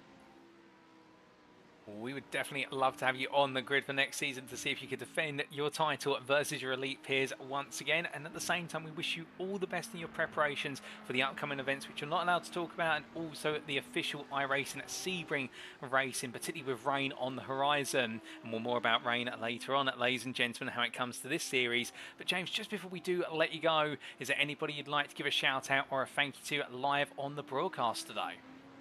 We'll do the standard parents and stuff for buying all my sim rig and stuff, and then the team and Will Goulburn for getting me a new cable out after mine broke last week on my steering wheel, and that's pretty much it, I think. One extra question I'd like to add on to that: when you look back over this season, is there a particular moment or race or round which will stand out as your highlight from this season? I think every single one was really good in their own way. I mean, like Bathurst, for example, just being able to pull the gap and lap quite a lot of people. Rod Atlanta as well, nearly lapping everyone apart from like the top 9 or something. But then also like Okayama having the qualifying ban starting last and managing to finish like 4th or 5th. Or was it 6th, I think, actually. And then same with Suzuka, making the mistakes in qualifying, but then getting back up to like 5th place, but then that one sadly didn't quite go my way in the pit lane. But yeah, I think every race except Suzuka has been really good. I mean, the teamwork as well, round 1 and 2 with Aiden and David and stuff. Yeah, I think every round had their own good bit, and every round was just as good as each other. Well, that's an absolutely fair assessment and different perhaps from what we normally hear from drivers, but to be fair, I think you reflected on what many would say has been a great season for yourself. Indeed, just a calibre of all the different types of racing action that you've been involved in this season. But with that, James, congratulations once again on what has been your 6th win of the season and the crowning jewel in your Elite Drivers' Championship title. You are our champion for Season 12 in the Elite class, and if you're back on the grid for Season 13, we look forward to you defending it. But until then, savour the moment, enjoy it. Thank you for joining me in the interview room, and congratulations once again. Thank you. So hearing that there from James Armstrong, your Elite Class winner today, your pole sitter through to winner and Grand Slam also along the way. And what a day. And interesting to hear his thoughts with regards to what was qualifying in the early stage of the race, particularly the way the sun was shining on the run up towards turn number 1 and not being able to be able to see what was the actual breaking point given at the glare of the sun. But beyond that, nothing else really holding him back. And also the back and forth between himself and Haroldas Jotautas, who we see here in the camera shots, they make their way down towards turn at number 12 in the early stage of the race, with Haroldas throwing everything at it to try and stay with the Brabham Esports driver. But in the end, nobody this season, not even Haroldas, was able to keep him at bay unless there was a mishap in qualifying, as we saw at Suzuka, or that qualifying ban at Okayama was to keep him behind in the early stages. But even then, his appetite for chasing down places, well, for James, was absolutely ravenous. And I think that's the best way we could describe his season, in the fact that he has picked up the most wins of anybody in a single class in the UKSimRacing GT3 League's history in a single season. When you look at it, a ratio of the rounds available, 3/4 of the rounds being wins for James, and half of them being Grand Slams on top of that. And well, the statistics records have definitely been updated today. And well, if we see him back on the grid for Season 13, what a marker he's going to lay down for the rest of the field to try and beat as he defends his title. But if not, like he said, he's got plenty upcoming with regards to other major events, which he's not allowed to talk about, and we wish him well in those. But at the same time, we eagerly do anticipate his return to the grid, if not in Season 13, at some point, to see if he can become a 2-time, if not more, champion. But with that, ladies and gentlemen, we now come to our second and final interview for today, and we're going to be hearing it from the AM drivers runner-up, and that will be none other than Jack Barker, who gets ready to join me in the interview room. And as he does get ready to join me, we're going to be hearing his story about his second win of the season today, and well, on top of that, also his run-up status in the AM Drivers' Championship. And he joins me now. Good evening to you, Jack, and well, what a turn of the tide it has been. Sebring was when we saw you bring the Ford GT home as winner in round number 4, and you've done it 4 rounds later in Texas. There seems to be a theme of an American car and American soil for victory. But I have to ask you, how does it feel to have taken your second win of the championship? America! Hell yeah! Absolutely love it, Jack. It sounds as though you're absolutely full of beans for that win. Oh, you have no idea, Paul. You have no idea. Oh, complete turn of fortunes there. Lovely. Well, I think that definitely sums up nicely what I'd like to segue into in that turn of fortunes. The fact that the last couple rounds just haven't gone right for yourself. I mean, Bathurst, it looked as though things were going right until they went wrong after the pit stop. But here today, starting with qualifying, it looked as though at least a P2 was on the cards, and then an absolutely phenomenal pole lap came right at the end of the session, which you did at Sebring as well, if my memory serves me correctly, and taking pole in the end by what was 600ths over James Connolly. Yeah, I mean, well, back to sort of like previous rounds thing, it's a weird thing. When I have a good week in officials, something goes wrong. But yet, when I have an absolutely atrocious week that I've had this week in the officials, this happens. It's unbelievable, really. But yeah, on to qualifying. Was sort of fueled up to do the entire thing in one go without stopping, because you know, with the nature of this track, I just wanted to get a banker in first and then just go off there, trying to improve every lap. Didn't quite happen, so I got an off-track lap 2 pretty much immediately.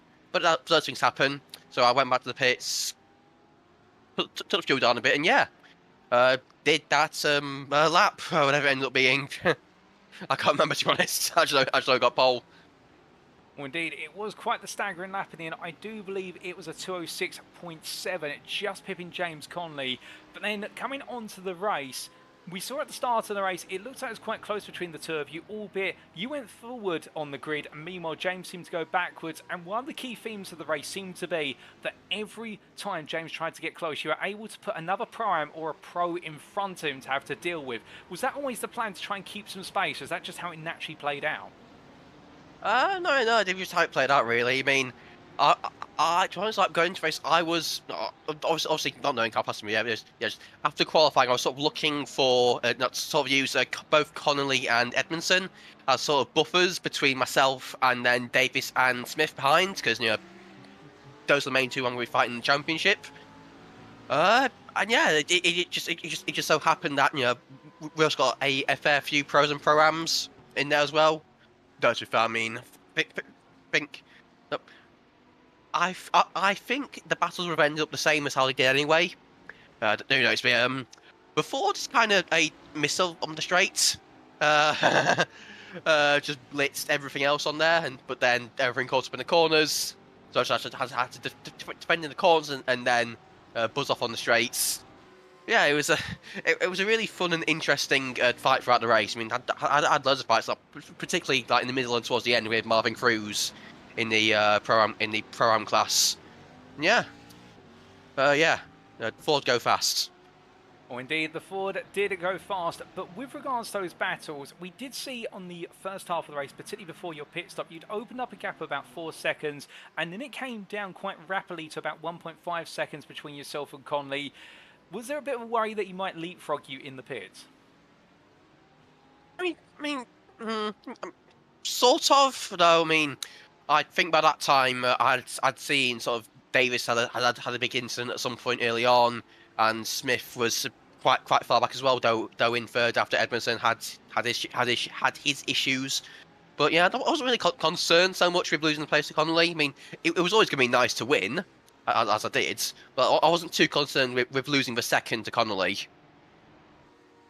I see, and that makes sense in terms of your priority being that runner-up spot in the AM Championship. And as the time wound down and coming on to what was your battle with Marvin Cruz, we did see the Porsche driver in the Prime class keep battering away under braking the Porsche's strength into the corners, indeed managing to stay extremely close to you. But even on the start-finish straight towards the end, we saw when he got within 2/10 on the exit of the final corner, by the end of the run-up towards turn 1, you'd already put an extra 10th over him in the draft. I mean, just on that basis, did it give you a little bit of reassurance that unless I completely mess up a corner, I'm probably not going to be vulnerable? Well, I mean, to be fair, that was kind of happening anyway. Because I was really struggling towards the end, particularly with braking. The car was just being quite inconsistent, especially in the hairpins.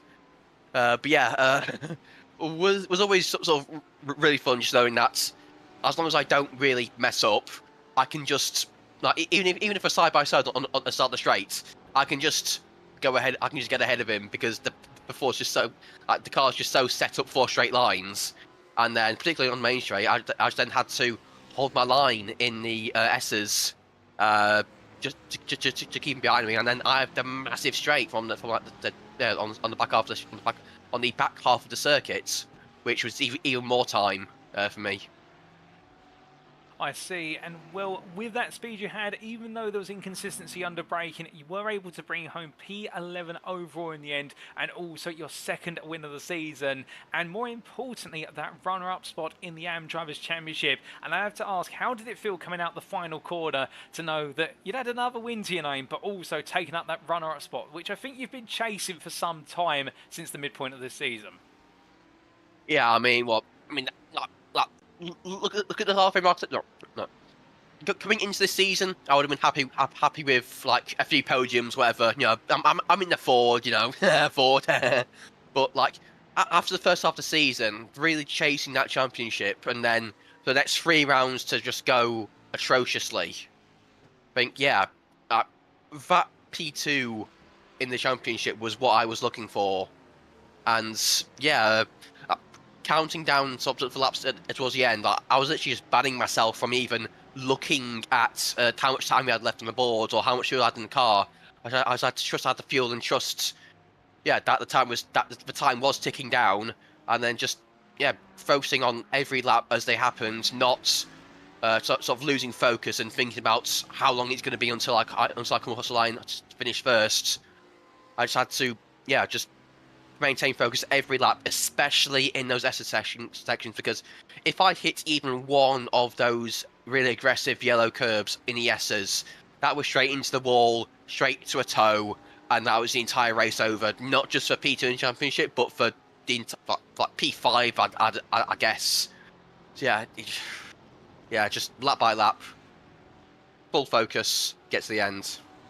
I completely understand that. I'm sure many at home tuning in will as well. And the fact just head down and looking to get things done and not make a single error until the end. And that's exactly what you're able to do in terms of no major mistakes. And well, you've mentioned about the fact that feeling of taking the P2 in the championship, and what was your expectations going in versus the final outcome. But I also had to ask, when you look back at this championship, what moment or moments will stand out to you as your highlights from your first season on the GT3 League grid at UKSimRacing?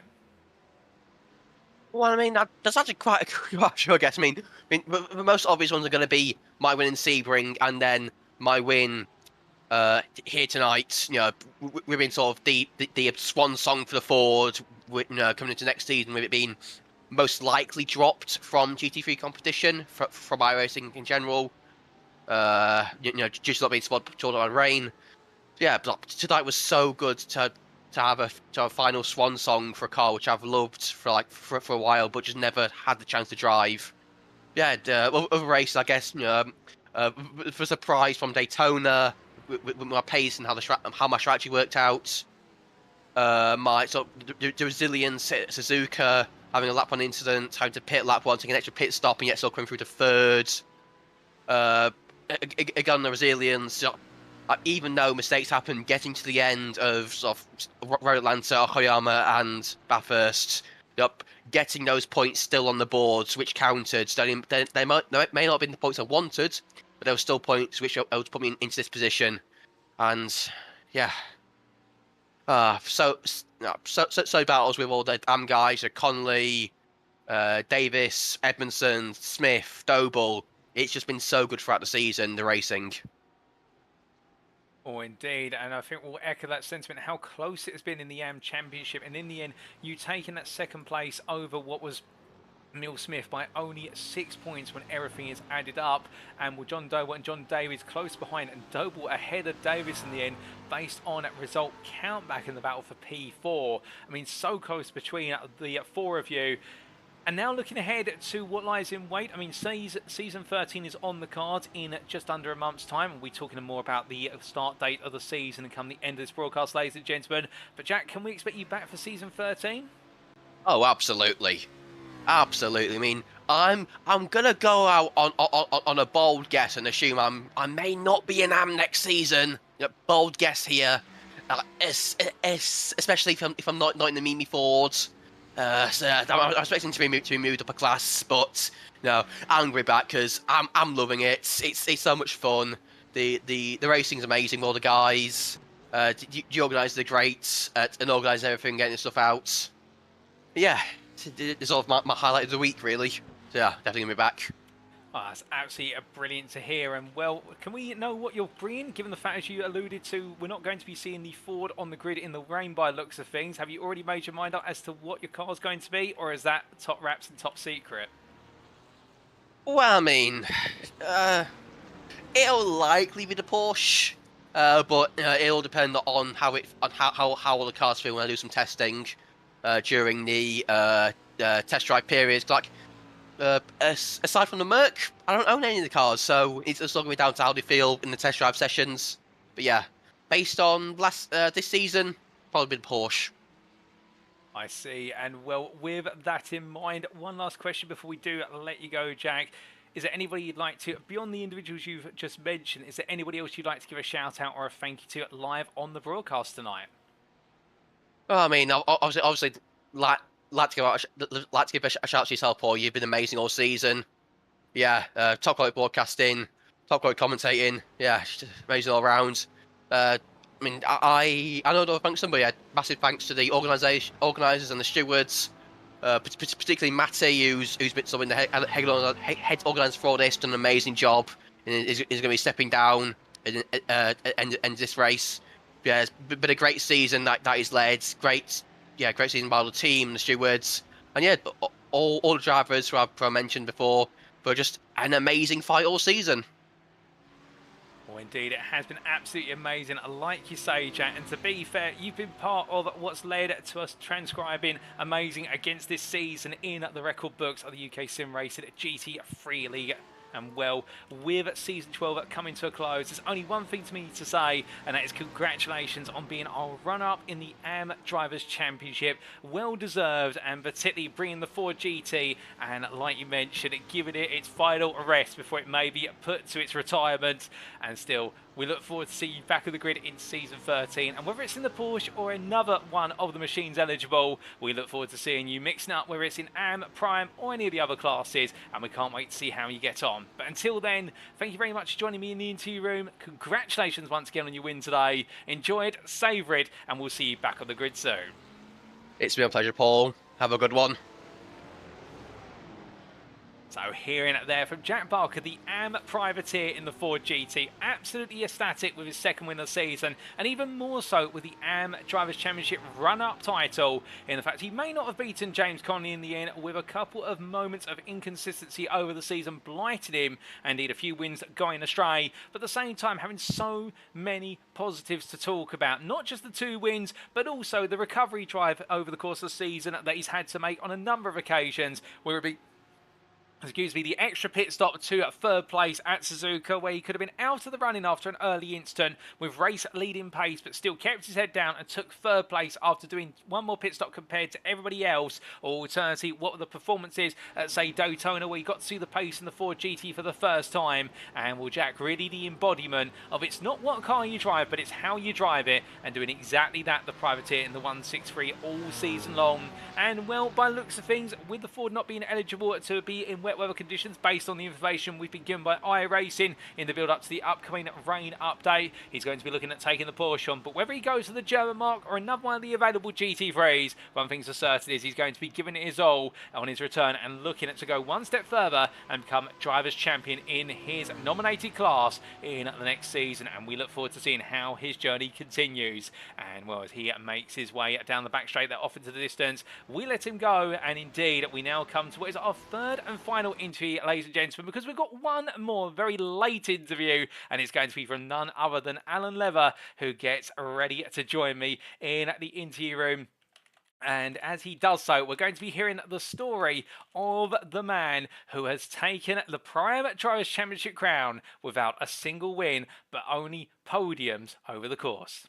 Whereas Alan Lever joins me in the interview room in reference to the fact Keke Rosberg having achieved this accolade in real life. Good evening to you, Alan, and firstly, let me say congratulations on becoming our Pro Am Drivers Champion, making personal history for yourself and also being the first ever UKSimRacing League driver to take a crown without a win in a given season. How does it feel to become our champion? Oh, brilliant. I had an absolutely awesome season. Rob's pushed me the entire way. Obviously not got that P1, been chasing it. There's been a little bit of chat back and forth between us in the team. First time I put it on pole tonight as well, so I think I've had a P2, maybe P3 on the grid, but never really had the ultimate pace where it's probably mine that I should have won this week. So yeah, season been great overall. And yeah, Alan, KK, the bridesmaid leather, apparently.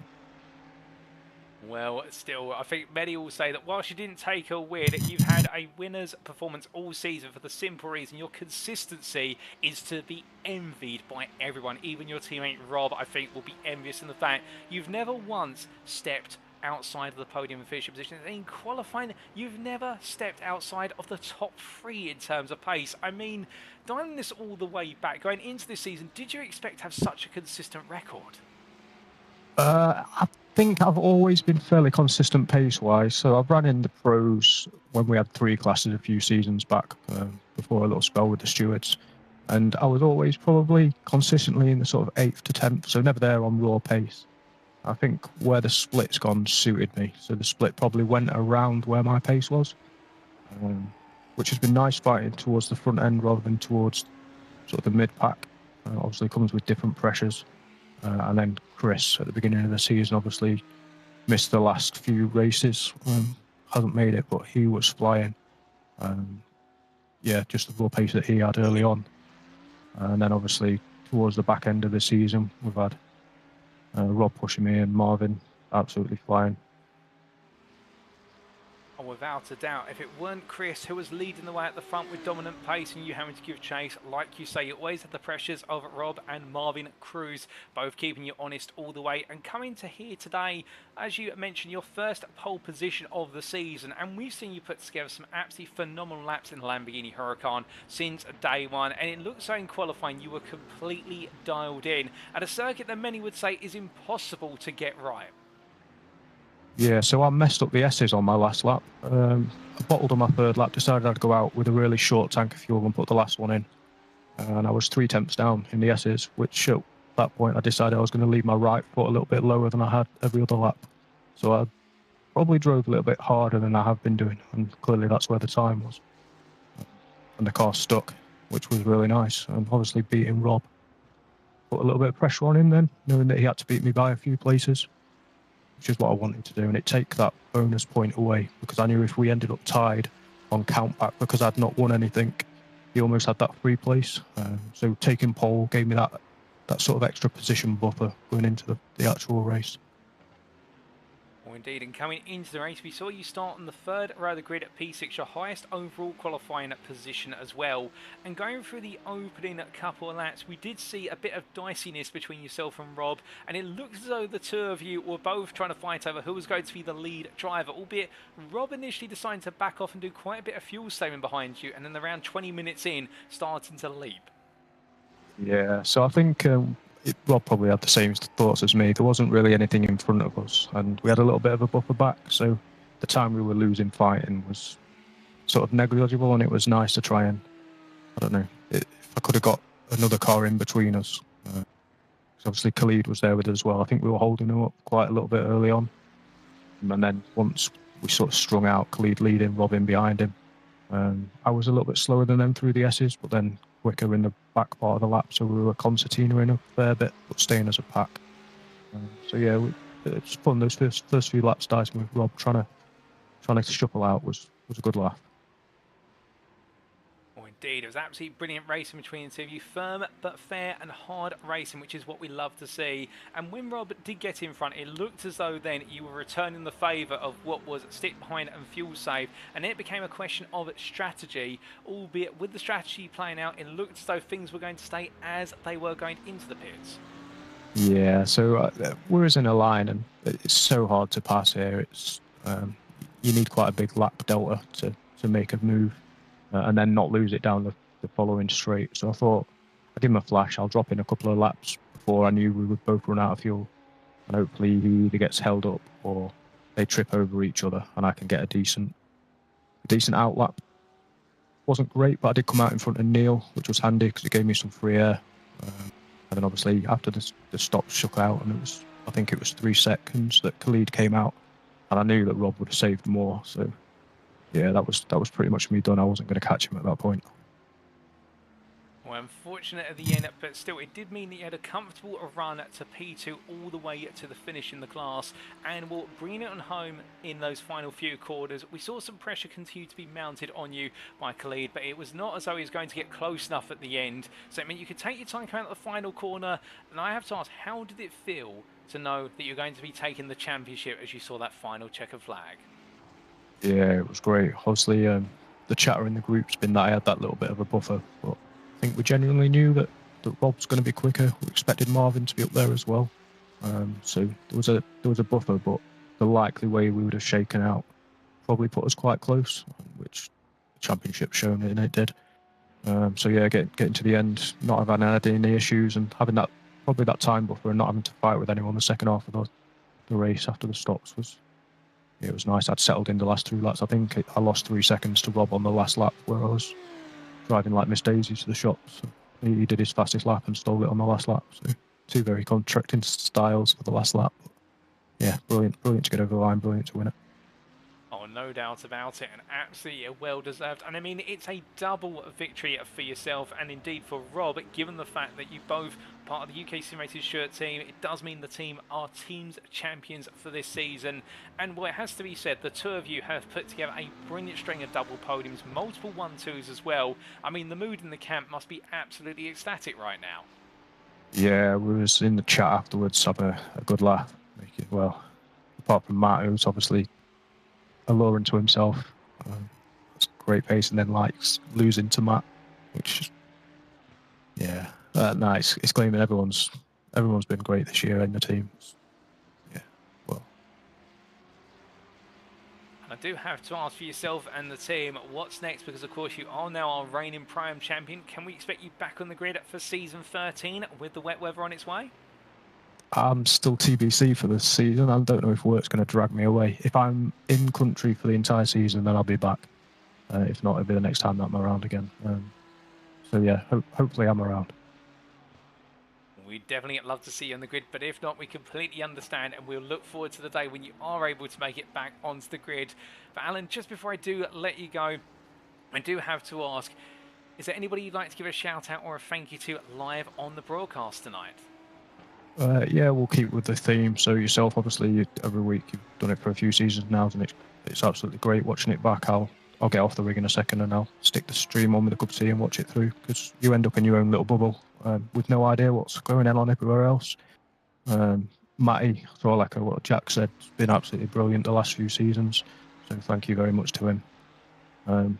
Matt, it's not rude if you bullied me into this interview, mate. You deserved it. But the guys in the UKSR team, all 5 of them have been brilliant. So both Robs, Matt, James and Neil been active through the week, been pushing each other and helping out. I actually jumped in with Neil right at the beginning of this week to try and find him some time, and he found me half a second, which wasn't what we'd gone in for, but was brilliant. And it's been like that all season, just bouncing off each other. So yeah, all the guys in the team, and then the stewards who have the thankless task that I definitely appreciate, and all the people in the UKSR sort of background team putting everything together. Yeah, thank you very much. Alan, in the same vein, we have to say a huge thank you to you for joining me for what was our last interview of this evening, indeed for this season. It's great to hear from you as our Pro-Am Drivers Champion, and what a title absolutely well deserved. Congratulations once again on taking the inaugural Pro-Am Drivers Championship crown. We look forward to plenty more from yourself when you are able to make it onto the grid, and indeed with it as well, congratulations on being a part of UKSimRacing Stewart, our team's champions for this season. We're looking forward to plenty more from the wider team, but until then, savour the moment, enjoy it, embrace it, and we hope to catch you again sometime soon. Thank you very much, Paul. So hearing it there from Alan Lever, and well, I think it's just gradually dawning on him the sense of achievement he's been able to accomplish here today, in the fact being our first ever UKSimRacing League champion in a given class or division without a single win, and a bit gutted, you could hear there, in the fact that he felt as though this was his round to win. It would have been his crown jewel to take a win in the season, in the last race of the season, in the only qualifying session where he's taken pole, otherwise being a bridesmaid, as he mentioned there, the nickname being given, of course, and something being used to refer to Keke Rosberg in real life when he took his crown without a win in the season of what was Formula 1.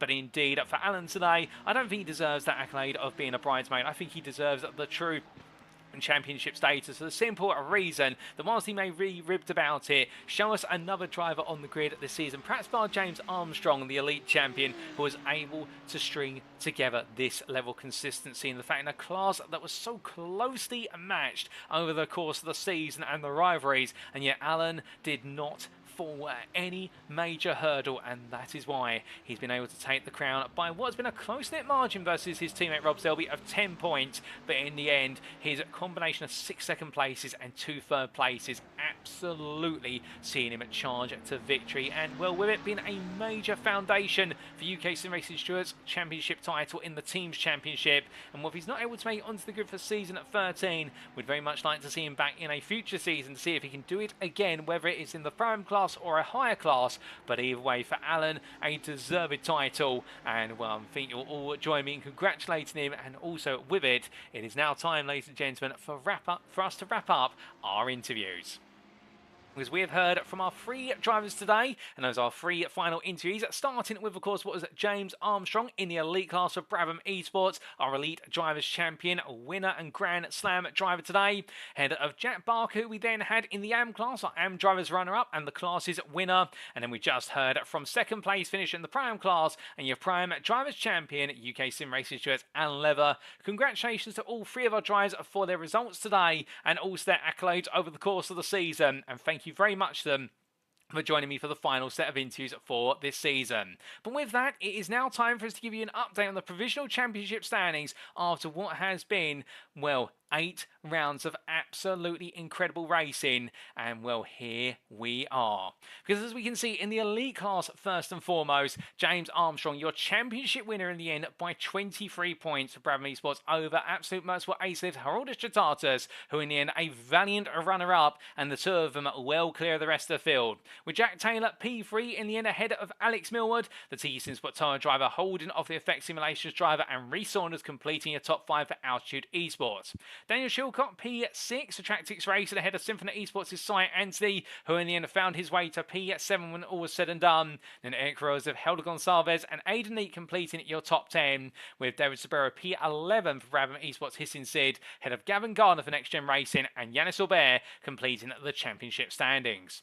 We then come on to the pro class, and here we can see Alex Hill, your pro champion by 5 points for Tiki Simsport Kimi over sister team driver Tiki Simsport Car Marty's Ryan Davies, who wasn't on the grid today and misses out the championship title through absence. And well, Alex Hill there will be happy with the crown, but at the same time I think he would have been hoping he could have earned it with Davies on the grid to battle with him, but that's the way the cards have fallen. Khalid Ramadan P3 for Somsport, 2 points further behind, and was a great charge to a P3 finish in the end with a late overcoming of performances after it was a good run at the start, but a mid-season that left a lot left on the table, and he had to pick up the pieces. But then Casper Brotner P4 with 212 points, and what was in the end that finish to a win here today at the Circuit of the Americas. We're seeing him leap into P4 and 212 ahead of Destino Motorsports' Nicholas Rice, who wasn't here today but still managed to stay 2 points clear of Mark Collicott, the DCW Racing driver P6 ahead of Tiki Simsport Tyres John Eddowes, and it was Darren Sharples, Krista Halsoy and Matt Hisley who completed your top 10. Tom Weston P11 best the rest of DCW Racing ahead of Daniel Pays, with Joshua Pratt, Casper Tunstead and Pete Cox completing a top 15. And then Ollie Pimley, Lee King McGee, Kev Eilert and Rachel Conkley completing your championship standings. We then come on to the Pram class, and here we can see confirmation of Alan Lever's champion title by 10 points over UKSimRacing Stewart teammate Rob Zelby, and then Marvin Cruz a further 13 points behind. Jeff Griffiths P4 for Built Visible Racing ahead of Chris Round, the Leroy Jenkins driver in the end. Who could forget him? Not on the grid today, but still a strong P5 finish behind Jeff Griffiths. And then Simon Andre Livingston from Racelab Esports wasn't able to make the season finale. He gave it his all this season, and in the end it fell slightly short of a podium, but still taking a P6 there. 4 points to Chris Constable, and then Stein Arsani, Simon Oldfield and Rob Armstrong completing your top 10. From Armstrong, it was the best part of 26 points to Stefan Albanese, with the DRS Esports driver holding at what was 26 points to Steve Hughes, the Red Mist Racing driver back on the grid for the season finale after missing the last couple of rounds. And then Matt Whitefoot P13 ahead of Noya Sabas, with Lawrence Marsh, the privateer, due to technical issues, not able to make it to the grid today. Very unfortunate, as where could he have finished come the end of it all? Connor Craven P16 ahead of Chris Bates, with Satinder Dienza, Joel Duton and Ed Frazina completing your top 20 at Prime standings. And now we come on to the AM class, last but not least, our Drivers' Championship trophies, and we can see the trophy will be going to James Conley by 16, well, in fact, it'll be going by 26 points, let's get the maths right, over Jack Barker, the UKSimRacing Mansell driver, the embodiment of consistency in this class this season, and with what was a grand total of 4 wins to his name throughout, well, in the end, the wins plus the podiums, they all added up. Jack Barker, 2-time winner and multiple podiums as well, but some inconsistency at the start of the second half of the season cost him dear, but in rounds 5 and 6 it wasn't to be. And then Neil Smith, the UKSimRacing Mansell driver, wrapping up the top 3 there after what was the privateer, but not before his teammate, oversee P3 on 245 points and 7 clear of John Doble. In the battle in the end for P4, Doble kept ahead of John Davies, literally by result count back, with what was a second place finish, making the difference between the two in the favour of the Tiki Simsport Kimi driver. And then John Davies P5 there for the wrong stuff, ahead of Matt Edmondson for UKSimRacing Stewart, who will be wishing that results had gone a little bit further his way, and how the win at Road Atlanta, if he'd been able to secure it, how could that have potentially reshaped this top 5? Well, that's a big what-if question that will always be on his mind. Cy Hartley, P7 for Tiki Simsport Car Marte, ahead of Guy Kylie, with Andy Skinner and Neil Jack completing your top 10. And then Dave Robson, P11, 10 points further outside the top 10, but well clear of James Bostock, with the Pettet GP2 drive being followed up by Shaminda Deensa, Jonathan Tighe and Frankie Klein. And then we come on to the Teams Championship. Here's your Teams Top 20 to conclude our proceedings, ladies and gentlemen. And, well, UKSimRacing Stuart ahead of UKSimRacing Mansell. It's a 1-2 for UKSimRacing with 526 points and 508 respectively for the two teams. And a sizable 38 points here at Tiki Simsport Kimmy with their sister team Tiki Simsport Carmarte completing your top 4. Old Dudes in Cars Blue fashioned to charge into the top 5 towards the end of the season with 386 points. Best part 16 clear of Tiki Simsport Tower. And Brabham Esports with what was 359 points, I should say. P7 ahead of the Wrong Stuff with Destino Motorsports and Racing Lab Esports completing your top 10. Track Chicks Racing P11 best the rest by 10 points over Old Dudes in Cars Black. With DCW Racing, Absolute Motorsport Ace-Lift and Tiki Simsport Corpa completing your top 15. And then Sommer Sport, Symphony Esports, Built Visible Racing, Effect Simulations and Leroy Jenkins wrapping up your top 20. And just missing out on the top 20, Altitude Esports, P21, a further, 25 points behind. Well, congratulations to all of our champions and congratulations to all of our participants for this season. It wouldn't have been the season it has been without them. But with that, ladies and gentlemen, it is now time for us to wrap up. Thank you very much for watching, and if you have enjoyed today's show, well, firstly, if you're sat there right now wanting to know more about the UK Sim Racing community, perhaps the broadcasts throughout this season have made you want to get on the grid and go racing in the next rendition of the UK Sim Racing GT3 League, or want to check out some of our other series, we do recommend firstly you head to our official website, that's uksimracing.co.uk. You saw it earlier today on the broadcast, where you can find out all the latest details regarding our ongoing and upcoming series, and how to join the series or become part of the UK Sim Racing Discord as a minimum. But if you don't want to go to our website, we always recommend you check out our social media, that being on Twitter in particular, twitter.com/UKSimRacing_, where you can stay with all the latest updates regarding our ongoing and upcoming series, our upcoming broadcasts, and also the trials and tribulations of the official UK Sim Racing esports teams. We'd also like to take a moment and say a big thank you to our affiliates, who do include Swilly Media Sim Racing Coaching, the creator of the Motor Racing Checklist. Swilly Media Sim Racing Coaching can help take your sim racing driving to the next level. Whether you're looking to gain the 10th, improve your approach to the racing line, or develop your consistency, Swilly Media has a coaching course to meet your needs. Plus, with him being a multi-time champion in the official iRacing series, including the 2021 PSCC, you're receiving coaching from the very best in the industry. We also have Race Anywhere, the provider of curated sim racing equipment aimed to only stock products that represent excellent value for the sim racing community. Demon Tweaks, the provider of the most complete and innovative motorsport product range available worldwide. So no matter what your level of discipline, Demon Tweaks can help drive you to realise your motorsport ambitions. SimLab, leading manufacturer of high quality sim racing related hardware. As a proud partner of Mercedes AMG Petronas Esports, SimLab aims to enhance virtual racing experiences with uncompromising solutions that push the boundaries of esports, and indeed make SimLab the go-to brand for quality sim racing rigs. We also have Amazon, any company trying to be the Earth's most customer-centric company, the Earth's best employer, and the Earth's safest place to work through the precision of concepts pioneered by Amazon, which to include but not limited to Amazon Fire TV, Amazon Fire tablets, and also Amazon Prime. And also we have SRC Driver Academy. Elevate your sim racing skills with SRC Driver Academy. Their team of experienced professionals is dedicated to helping you reach your full potential without compromising on quality. Why choose them, however? Affordable quality coaching is the answer, because they have experienced coaches who provide valuable insights and a competitive edge, making high quality coaching accessible to all at an affordable cost tailored to your needs and goals. You can learn race strategies, precision driving, and much more, and they offer virtual coaching sessions nearly hours a day, every day, ensuring flexibility for all. So join SRC Driver Academy today and unlock your true sim racing potential. Visit their website to learn more and accelerate your sim racing career. Well, with that, ladies and gentlemen, there's no more acceleration in this season. Indeed, we are bringing the curtain down, but save the date, because in only 2 weeks' time, we will be back for Season 13 of the GT3 League, and it will be starting on Sunday, the 17th of March, 2024. And the big question you may be asking is, what can we expect? Well, with rain arriving on iRacing as of only 2 days' time, this coming Tuesday, the 5th of March, assuming all goes well with the deployment of the rain, you are going to be seeing mixed weather over the new season of the GT3 League. And, well, we'll definitely have 8 GT3s absolutely eligible to go racing in regards to the GT3s currently available in the simulator. And will be some more added to the roster? We're not sure, but do save the date, because Sunday, the 17th of March, 2024 is when we're getting underway. Now, you may have heard earlier with regards to some change going on in the background with regards to the UKSimRacing GT3 League, and we'd like like to take this moment as well to say a huge, huge thank you to Matty Wild. Indeed, Matty has been, for the last few seasons, the driver, the organiser and the head administrator for the UKSimRacing GT3 League, and it would not have been the series it has been without him, as he's pushed it to all new heights. Indeed, taking over from Si Anthony as of what was the conclusion, if I do remember correctly, of Season 9, and well, since then, Matty absolutely charged it forward, and also leading, of course, what was the season in between 11 and 12 of the multiclass GTP GT3 League Season 1. And well, big thank you firstly to Matty for that. But there's also another change in store, ladies and gentlemen. It's not just the weather, albeit there might be a bit of rainy weather when we announce this one. And well, sadly to say, this is the end of the road for me as well in being your commentator and host for the UKSimRacing GT3 League. It breaks my heart to have to say it, but after covering this series now for the best part of 2 years, indeed I looked back to when I started covering this series in Season 7, it's time for me to take a break and let some fresh blood take over and lead the way with the rain on the way in iRacing. And well, I can promise you there's no bad blood or anything between myself and the guys at UKSimRacing. Indeed, as you can see down here, I'm a very proud member of the team.